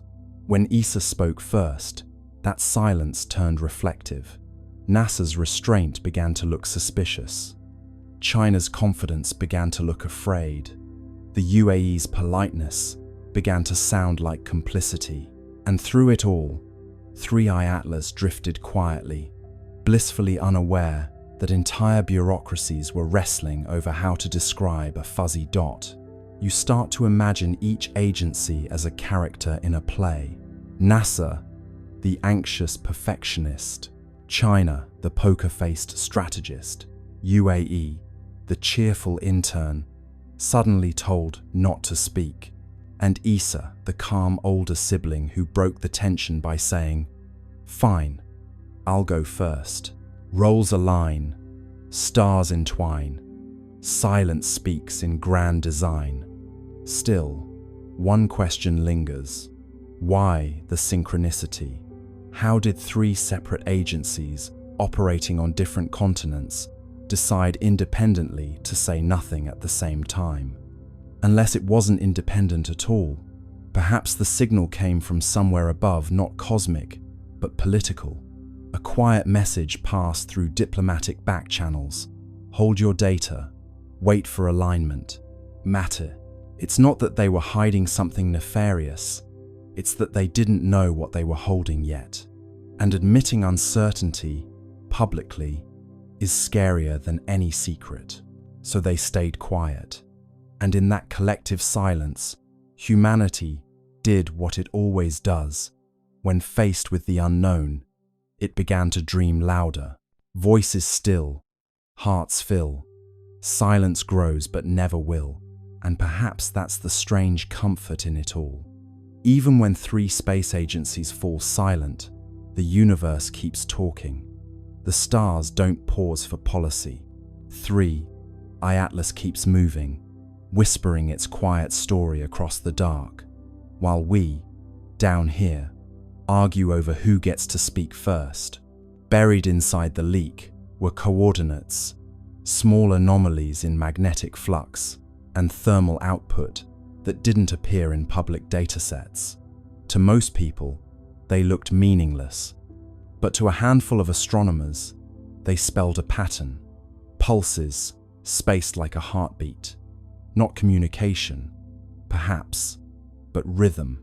The kind of rhythm machines accidentally make when they're doing something alive. Let's step into the midnight side of science, the part where numbers stop behaving and start whispering. The insider's data dump wasn't flashy. It was a few megabytes of logs, raw telemetry, and timestamps. The kind of thing you'd ignore if you didn't already know what to look for. But somewhere in those dull columns of numbers, those precise, tidy decimals, something began to repeat. Regular, patient, almost polite. A rhythm, too intentional to be noise, too quiet to be coincidence. A doctoral student in Madrid was the first to spot it. She was supposed to be writing her thesis on cometary albedo variation. But boredom is a great tool for discovery. She noticed the flux spikes first, not random, but syncopated. Every 32 minutes, a pulse, then 32 again, then 32.1. "It's breathing," she joked in her notes. Her advisor didn't laugh. Within a week, a small network of late-night astronomers, the kind who believe in both data integrity and insomnia, began comparing results.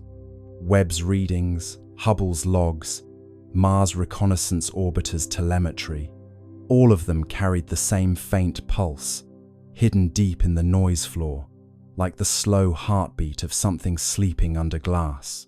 The official response was predictable: instrumental interference. But even interference doesn't keep time this perfectly. One data analyst described it best: "If this is noise, it's the kind that practices scales." You might imagine those scientists, each at their own workstation, staring at that faint, repeating signal. The room around them dark, except for monitor light, pale blue rectangles reflected in tired eyes. Somewhere, coffee cups multiply. Someone opens a spreadsheet. Someone else starts counting beats per hour. The signal doesn't care who's watching. It keeps pulsing. 32 minutes. Every time. The idea that 3i Atlas might be producing a steady rhythm unsettles everyone. Rocks don't keep rhythm. Nature prefers chaos, the beautiful randomness of entropy. This is something else. Something maintaining itself. A loop running quietly, perhaps since before humanity learned to count its own heartbeat. ESA's communications division is told not to amplify fringe interpretations. The phrase fringe interpretation becomes the new code for "please don't mention the heartbeat." But inside private research chats, people are calling it exactly that: the heart. Not metaphorically, but as a label in the data. Every pulse marked with a tiny red heart emoji, because humor is the only thing keeping them sane. In the data visualization labs, they turn the pulses into sound. The result is eerie, a soft electronic thump, repeating slowly, endlessly. Some describe it as comforting, like listening to a deep-sea creature in sleep. Others say it sounds wrong, too human. One researcher admits it gave her the sense of being watched. What makes the rhythm stranger still is how it modulates with proximity. As 3i Atlas approaches a planet, the timing shifts slightly slower, then faster, as though adjusting. The beat follows gravity wells like a musician following tempo. It isn't random noise, it's environmental response. The object is, in some sense, listening. By now, independent labs have tried to replicate the pattern artificially. They can't. The waveforms are too clean, the timing too consistent. Even after running the data through compression, distortion, inversion, the rhythm holds. It's not data corruption, it's choreography. You can imagine the internal ESA memo that follows. No evidence of intelligence. Rhythmic behavior, likely coincidental. But coincidence has a habit of growing teeth. Because when they compared the rhythm's modulation to planetary positions, another pattern emerged. a mathematical sequence matching orbital resonance ratios. Not exact copies, but harmonics. The pulse was singing the solar system's geometry. The Madrid student who found it wrote, half-jokingly, "Maybe it's keeping time with us." The line goes viral in the small, quiet corners of the internet that still care about truth. Forums buzz with theories: gravitational self-stabilization, magnetic field synchronization, alien jazz. But underneath the noise, a simpler truth hums something old and orderly is alive out there, and it's following the rhythm of the system we call home. Late one night, one of the data analysts overlays the pattern against an ECG, a human heartbeat. The resemblance isn't exact, but close enough to make him stop breathing for a moment. Peaks, rests, peaks again. Life has a structure, so, it seems, does this. And that's when the idea shifts.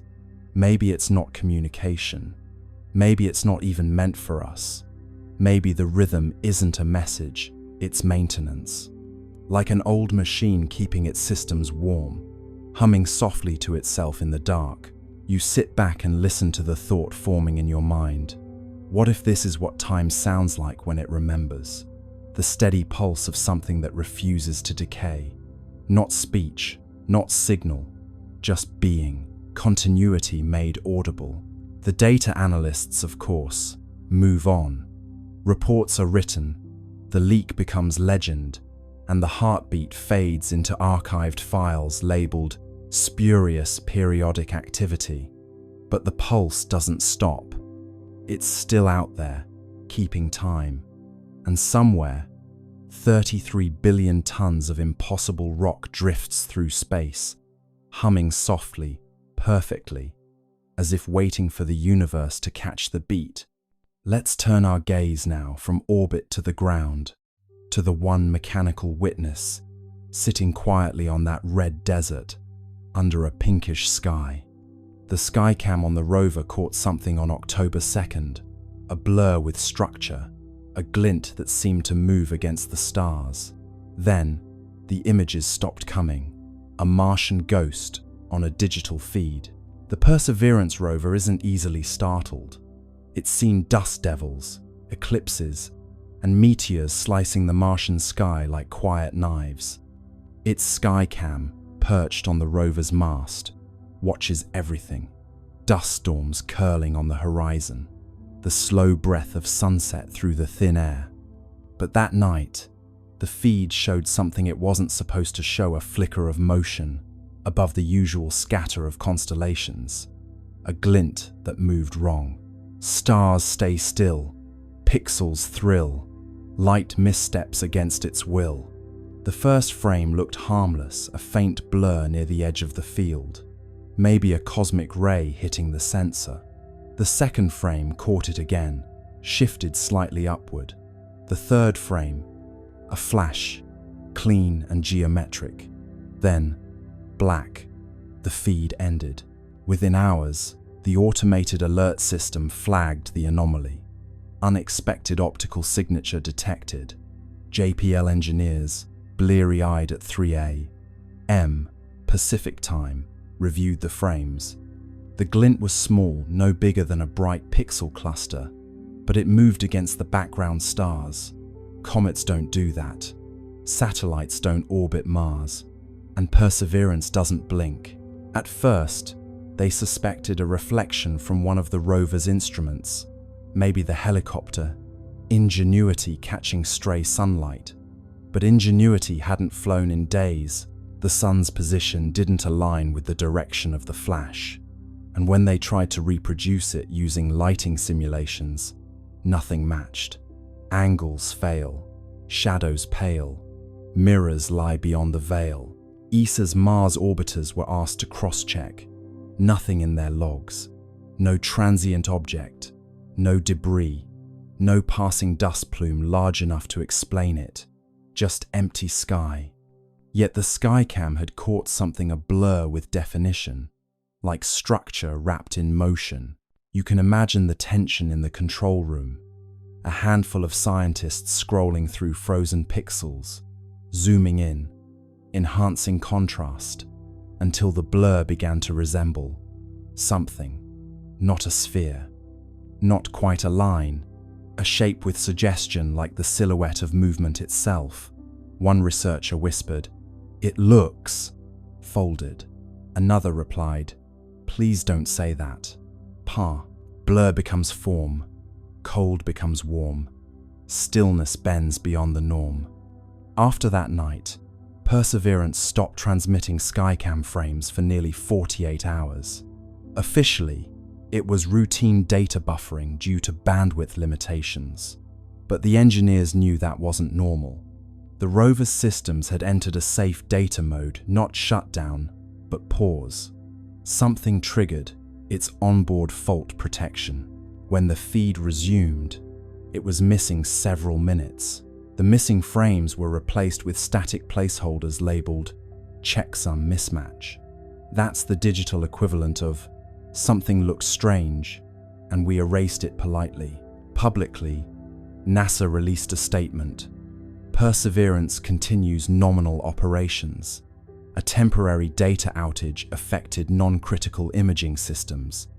Translation: we saw something, and we're pretending we didn't.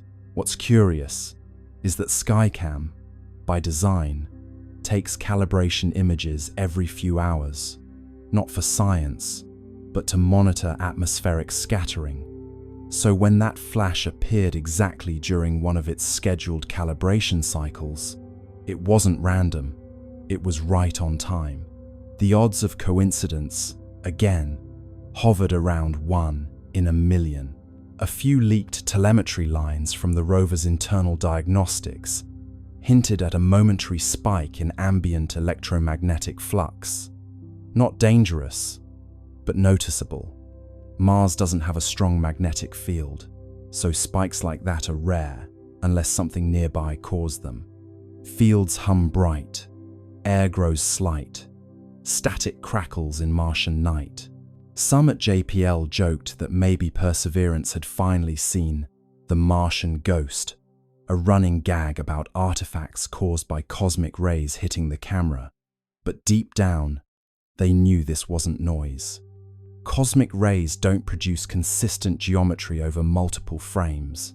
They don't glint, and they certainly don't cause your camera to stop recording mid-sequence. Later that week, an internal memo circulated quietly. Skycam, anomaly confirmed, source unresolved.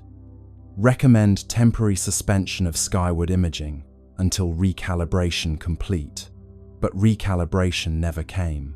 Skycam's upward images, after October 2nd, stopped completely. It still photographs the ground, the horizon, the rocks, but not the stars. It's almost poetic, isn't it? The machine that traveled millions of kilometers to look up at another world now only looks down, as if someone told it, gently, not to stare at the sky anymore. Eyes once high, grounded by sky, cameras close where secrets lie. ESA cross-checked Mars Express's logs for that night. Around the same time, their sensors picked up a faint reflection from the same region, a flash lasting less than a second. They didn't release it. It's buried in technical appendices, labeled transient interference. So, what did Perseverance see? Maybe it was nothing, a glimmer of dust, a reflection, a trick of light and timing. Or maybe, just maybe, it saw 3I Atlas itself, the visitor gliding silently past, close enough for one camera to blink in recognition. And maybe that's why the feed stopped. Not because of failure, but because, for one impossible second, the machine saw something it wasn't designed to understand. Cameras sleep, secrets keep, stars reflected in circuits deep. Whatever it was, it's gone now. The logs end, the data fades, and Mars goes back to silence. But somewhere out there, that blur, structured, gleaming, deliberate, continues to drift, just out of frame, waiting for us to look up again.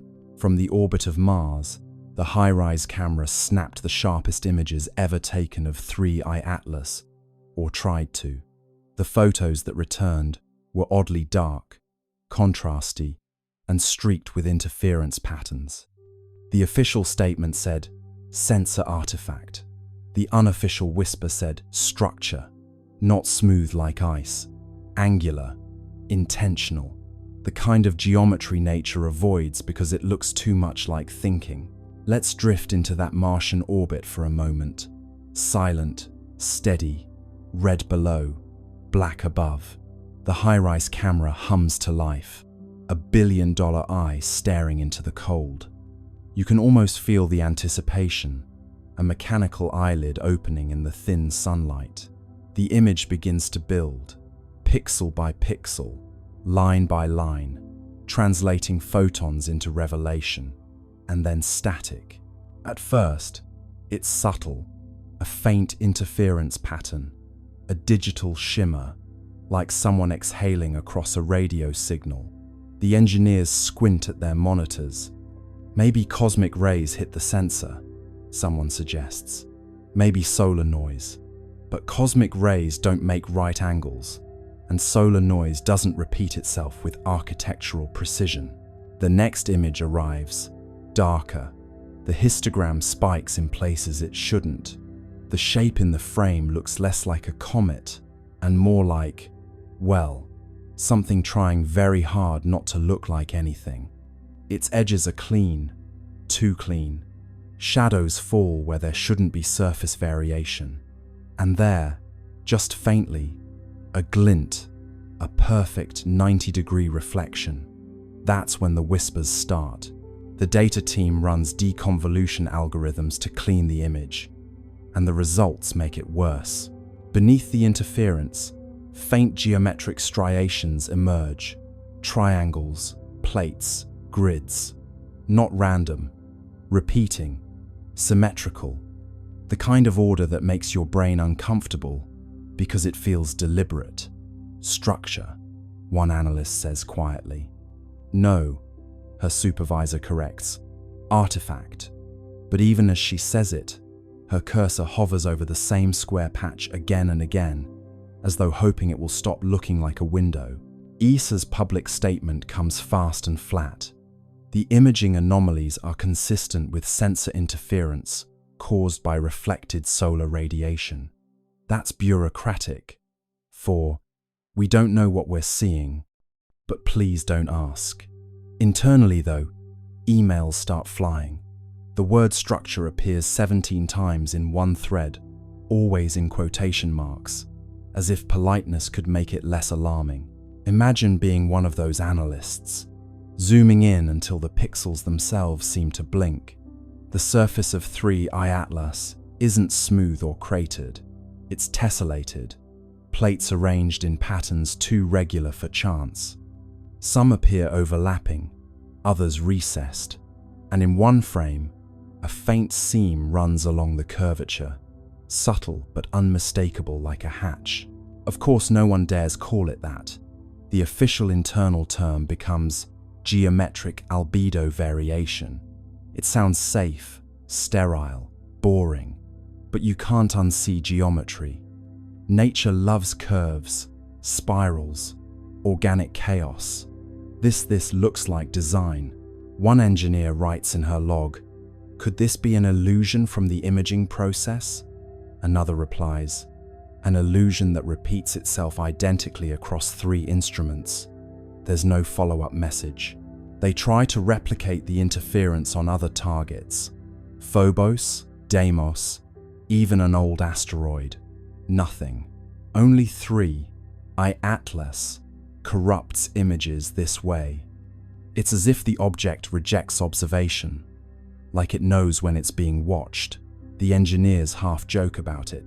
The comet's camera shy, but the laughter is short-lived because the next transmission from High-Rise contains another surprise. A faint electromagnetic pulse, perfectly timed with the camera's shutter. Not a malfunction, a response, as though the act of observation triggered a reply, a pulse that says, in its own quiet way, "I see you too." In a locked sub-channel of ESA's network, a few scientists begin privately discussing the possibility of active surface modulation. They talk about the way certain materials can alter reflectivity based on exposure photonic metamaterials, adaptive nanostructures, the kind of thing still locked inside prototypes on Earth. But this is happening hundreds of millions of kilometers away, and it's working flawlessly. Publicly, the agency releases blurred grayscale stills, carefully cropped to hide the patterns. Enhanced contrast is cited as the reason for distortion. It sounds reasonable until you realize they've enhanced the darkness, not the light. They've made the object less visible, not more. The cover-up, if it is one, isn't about hiding truth. It's about buying time. You imagine the silence inside those offices, the soft tap of keys, the nervous glances toward closed doors. The engineers know what they've seen, but they also know how careers end. Better to let the pixels lie. Better to call intention an artifact and go home early. But the data, like truth, keeps finding its way back. Somewhere, late in the night, a graduate student overlays all the interfered images, stacking them like translucent slides. Slowly, a pattern emerges. Faint, angular, deliberate. A hexagonal lattice running the length of the object, segment by segment. She whispers, "This isn't random." Her mentor sighs and rubs his eyes. Then don't say it out loud.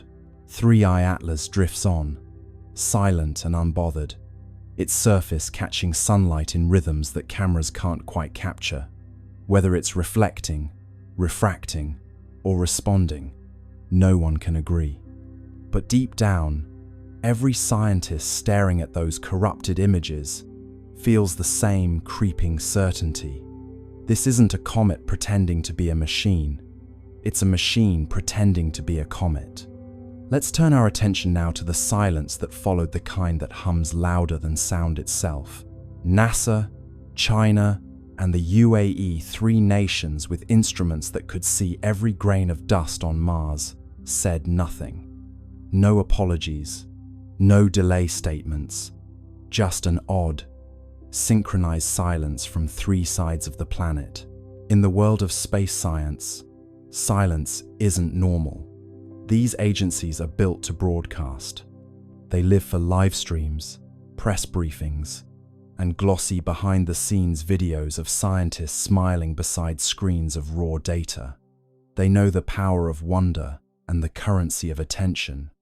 So when three agencies went quiet at once, it wasn't caution. It was choreography. Words on hold, plans unfold, silence rings where truth is told. NASA's silence was the loudest. Their social media team, usually chatty as a cosmic talk show, posted nothing about Mars for 4 whole days. Their blogs, which can turn a dust storm into a cliffhanger, skipped over October 3rd entirely, as if the date itself had been erased. Someone even checked the public mission log for Perseverance. The entries jumped from October 2nd to October 6th, like a diary missing its most interesting page. In China, the silence felt different, colder, heavier. The China National Space Administration had been aggressively proud of Tianwen-1's achievements. For years, they'd released image after image, each with perfect captions and poetic flair. Sunrise over Utopia, Planitia, frost on the northern plains, wind prints in Martian dust. But now, not a whisper, no data, no mention of 3i Atlas. Even the usual state media outlets went quiet. It was as if someone had drawn a red box around the topic and labeled it, "Not for discussion." The UAE's silence was subtler, but just as strange. The HOPE orbiter, designed to study atmospheric chemistry, had a reputation for cheerful transparency. Their official Twitter account usually posted daily updates in friendly tones, the kind that made space sound like an enthusiastic classroom experiment. But on October 3rd, that feed went dark too. Their next post, days later, simply read, "Operations nominal," a phrase so bland, it might as well have been a sigh. 3 silences, 3 styles, 1 timing. Coincidence? Possibly. But coincidences, in the world of space politics, often have launch schedules. You can picture the meetings that weren't broadcast. NASA's Jet Propulsion Laboratory, dimly lit, engineers staring at telemetry on screens filled with too many decimals. A director taps the table, says, "We'll hold the release until we verify." But verify what? In Beijing, a senior administrator folds his hands and says, "We wait for clarification from partners." Clarification of what? In Dubai, someone simply deletes a draft tweet that began, "Amazing new observations today." Tweets unsent, secrets bent, silence hums with government. It's not conspiracy, not quite. It's coordination, an instinct born from shared discomfort. Because when data doesn't fit the model, you don't just release it. You check, you recheck, you call your counterparts and whisper through encrypted lines. Did you see that too? Maybe they all saw the same anomaly. Maybe it was something in the spectra, or the movement, or the light itself. Or maybe it was something far more mundane, like a misalignment in software. But the silence gave the anomaly power. People don't fear data, they fear gaps. Meanwhile, the internet did what it does best. Filled the void. Forums buzzed with theories. Maybe NASA discovered life. Maybe China detected radiation. Maybe the comet wasn't a comet at all. You can almost hear the world's collective keyboard clicking under the weight of imagination. Keys tap fast. Rumors cast. Silence breaks, but never last. Inside the agencies, the tone was less dramatic, but more anxious. Silence is a resource, a temporary one. Every day they didn't speak, the speculation grew. And so, communications teams drafted placeholder statements, just in case. NASA's draft began. Preliminary results are consistent with natural phenomena. China's began. Analysis ongoing. International coordination required. The UAE's version simply said, "We continue to monitor with interest." 3 drafts, 3 ways of saying absolutely nothing. But silence, like space, is never truly empty. It amplifies the faintest signals. When ESA spoke first, that silence turned reflective. NASA's restraint began to look suspicious. China's confidence began to look afraid. The UAE's politeness began to sound like complicity. And through it all, 3i Atlas drifted quietly, blissfully unaware that entire bureaucracies were wrestling over how to describe a fuzzy dot. You start to imagine each agency as a character in a play. NASA, the anxious perfectionist. China, the poker-faced strategist. UAE, the cheerful intern, suddenly told not to speak. And ESA, the calm older sibling who broke the tension by saying, "Fine, I'll go first." Roles align, stars entwine, silence speaks in grand design. Still, one question lingers. Why the synchronicity? How did 3 separate agencies, operating on different continents, decide independently to say nothing at the same time? Unless it wasn't independent at all, perhaps the signal came from somewhere above, not cosmic, but political. A quiet message passed through diplomatic back channels. Hold your data. Wait for alignment. Matter. It's not that they were hiding something nefarious. It's that they didn't know what they were holding yet. And admitting uncertainty publicly is scarier than any secret. So they stayed quiet. And in that collective silence, humanity did what it always does. When faced with the unknown, it began to dream louder. Voices still, hearts fill. Silence grows but never will. And perhaps that's the strange comfort in it all. Even when 3 space agencies fall silent, the universe keeps talking. The stars don't pause for policy. 3i Atlas keeps moving, whispering its quiet story across the dark, while we, down here, argue over who gets to speak first. The great silence has returned, but it is a different kind of silence now. As we enter the first week of February 2026, 3i Atlas has begun its exit from our local space, its brightness fading into a steady, haunting glow that will linger in our telescopes for years to come.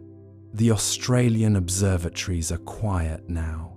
The data streams have slowed to a trickle. We are left with the echoes of the patterns, the primes, the Fibonacci sequences, the rhythmic breathing of a rock that wasn't a rock. We recall the red dust of siding spring and the cold infrared sensors of Chile, realizing that we are not the same world we were in July. The guest has passed through, and the house feels much larger than it did before. One final, unanswered question remains. If the brightness shift was a calibration, what happens now that the sensors are set? The silence is not an end, but a pause. A long, quiet breath before the next cycle begins. Close your eyes and drift with the orbit of tomorrow. The transition into the great silence began as a flickering of the instruments at the Siding Spring Observatory, a slow, rhythmic dimming that signaled the departure of 3i Atlas from our local awareness. As we enter the early weeks of February 2026, the photometric data suggests that the calibration is complete.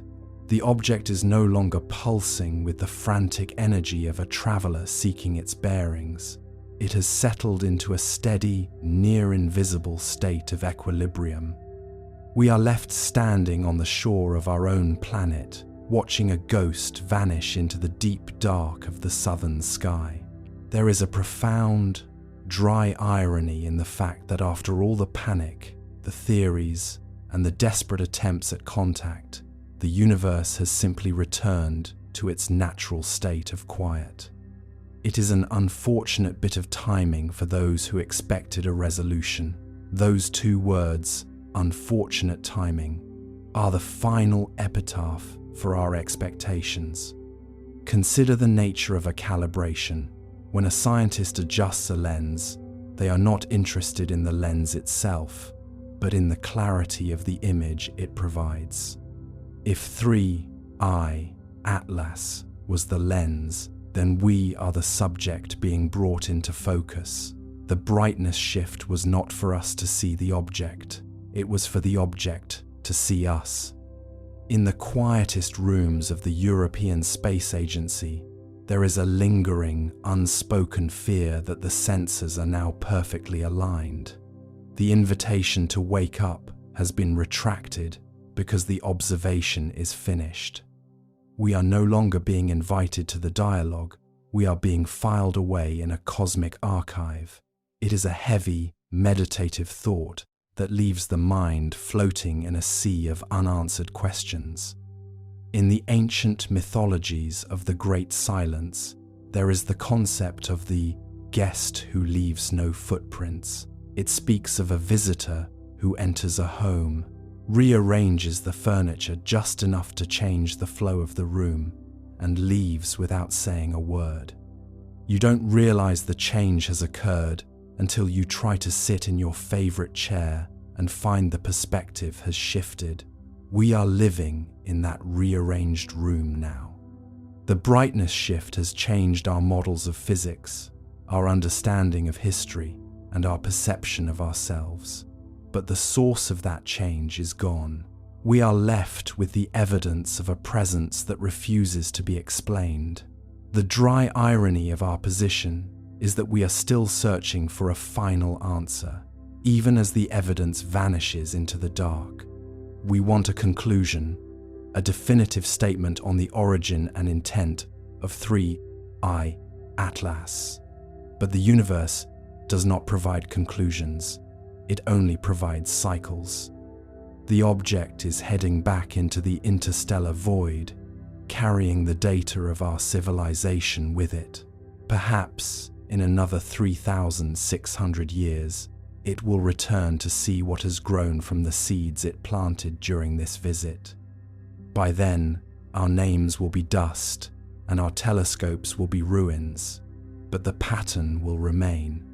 It is a compassionate, warming thought to know that we are part of a record that spans the life of the stars. The suspense has been replaced by a heavy, calm awareness. We are the observers who were observed. The choice illusion has been replaced by the truth of presence. We are not alone, and we are not the masters of the timeline. We are participants in a grand, silent choreography that moves at the speed of gravity. As the object reaches the edge of our detection, its light is a single, unmoving photon in the eye of a telescope. It is the last word in a sentence we are only just beginning to read. The great silence is not a vacuum, it is a plenum, filled with the echoes of everything that has just transpired. The researchers at the Parkes radio telescope have turned off their monitors. The red dust of siding spring has settled. The southern stars continue their slow, ancient rotation, indifferent to the brief flicker of the interstellar guest. The great silence has returned, but it is a fertile silence, pregnant with the knowledge of what we saw. We have been calibrated, we have been seen, and now we are allowed to rest. The final unanswered question, what happens now, is a question for a different generation, a different cycle, a different world.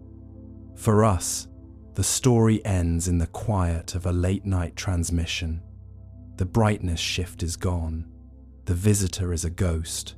The model is changed forever, but the sky remains the same. It is a dry, ironic ending to a journey that promised so much and gave us only silence. But it is a silence we can live in. It is a silence we can dream in. Close your eyes. Feel the slow rotation of the earth beneath you. Feel the weight of the atmosphere, the thickness of the dark, and the steady, rhythmic pulse of your own existence. You are a tenant in an ancient house, and the landlord has finished the inspection. The lights are being dimmed. The door is being locked. The cycle is complete. The great silence is your blanket, and the stars are your witnesses. The trajectory is set. The momentum is absolute. The guest is gone, but the presence remains. We are drifting now, through the orbit of tomorrow, into a future where the light will always be a little brighter than we remember. The calibration is finished. The sensors are set. The silence is the only answer we need. Close your eyes and drift with the orbit of tomorrow.